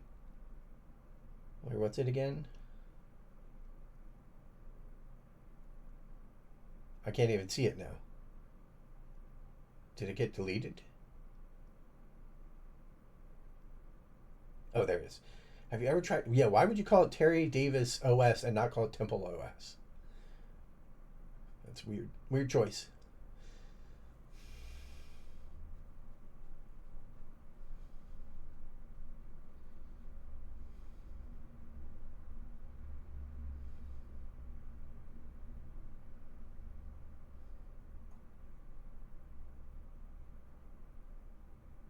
That was a rhetorical question, too. You don't have to answer it. All right. So I said last round before, so now last round questions.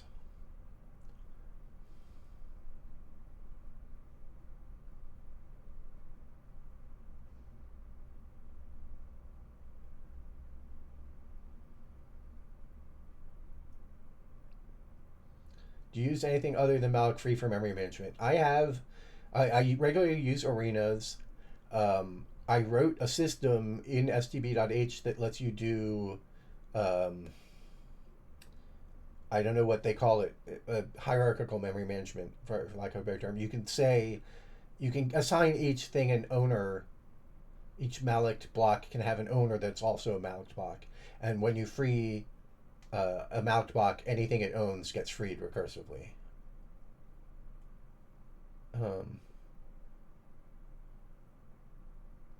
Linear allocator is an implementation strategy. An arena allocator just is any allocator that you free all at once, whatever the internal allocation method is. Maybe it's always a linear allocator, but it's a semantic distinction. Not It's a distinction between implementation and purpose. Yeah, the arena is a linked list of chunks. Although actually I've made a version once, which might be in STBDS. It might be how the string dictionary works, which is that the arena, instead of a linked list, is a dynamic array of pointers to chunks. And I think that's true because in STBDS I have dynamic arrays sitting there logically just sitting there. So it's a lot easier to just push the chunk onto the dynamic array rather than make a linked list.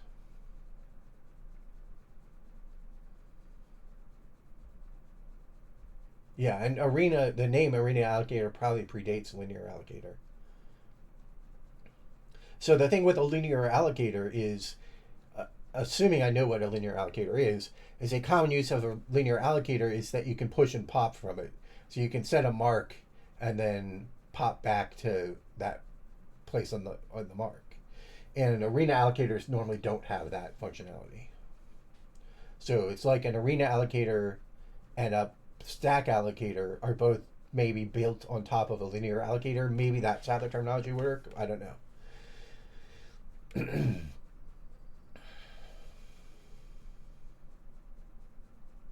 And also, I wouldn't expect a linear allocator to have multiple chunks. Maybe it does. Yeah, and you can still push and pop with the linked list arena, obviously. Or not linked list arena. With a linked list of chunks, you can still push and pop. But I wouldn't, if what you have is a bunch of chunks, I wouldn't actually call that a linear allocator, but maybe that's what it's called. But so, for example, I actually made a version of an arena allocator once where, uh, you filled up the last chunk and you start a new chunk, but there's a little gap at the end of that last chunk because you had 32 bytes left and you asked for 64 bytes, so it had to make a new chunk. So I did make a version once that checked the last unfinished chunk, and saw it checked if it still fit in that. So it wasn't strictly linear and it wasn't strictly stack based because it could actually uh, allocate a little out of order. Well, I mean, you could figure out how to make a stack version of that. You just need to store some extra state.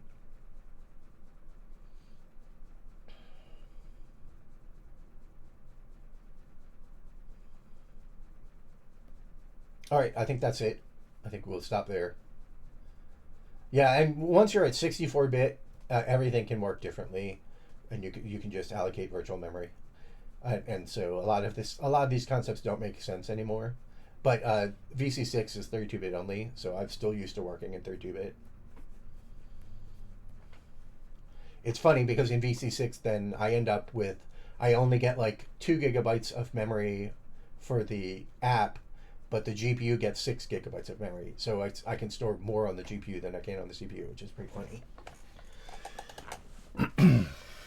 All right. All right. Thanks for being here, everybody. See you next time. Yeah, and it's nice because you're 32-bit, the pointers are smaller, and that can save you memory. All right. I'm out. Bye bye.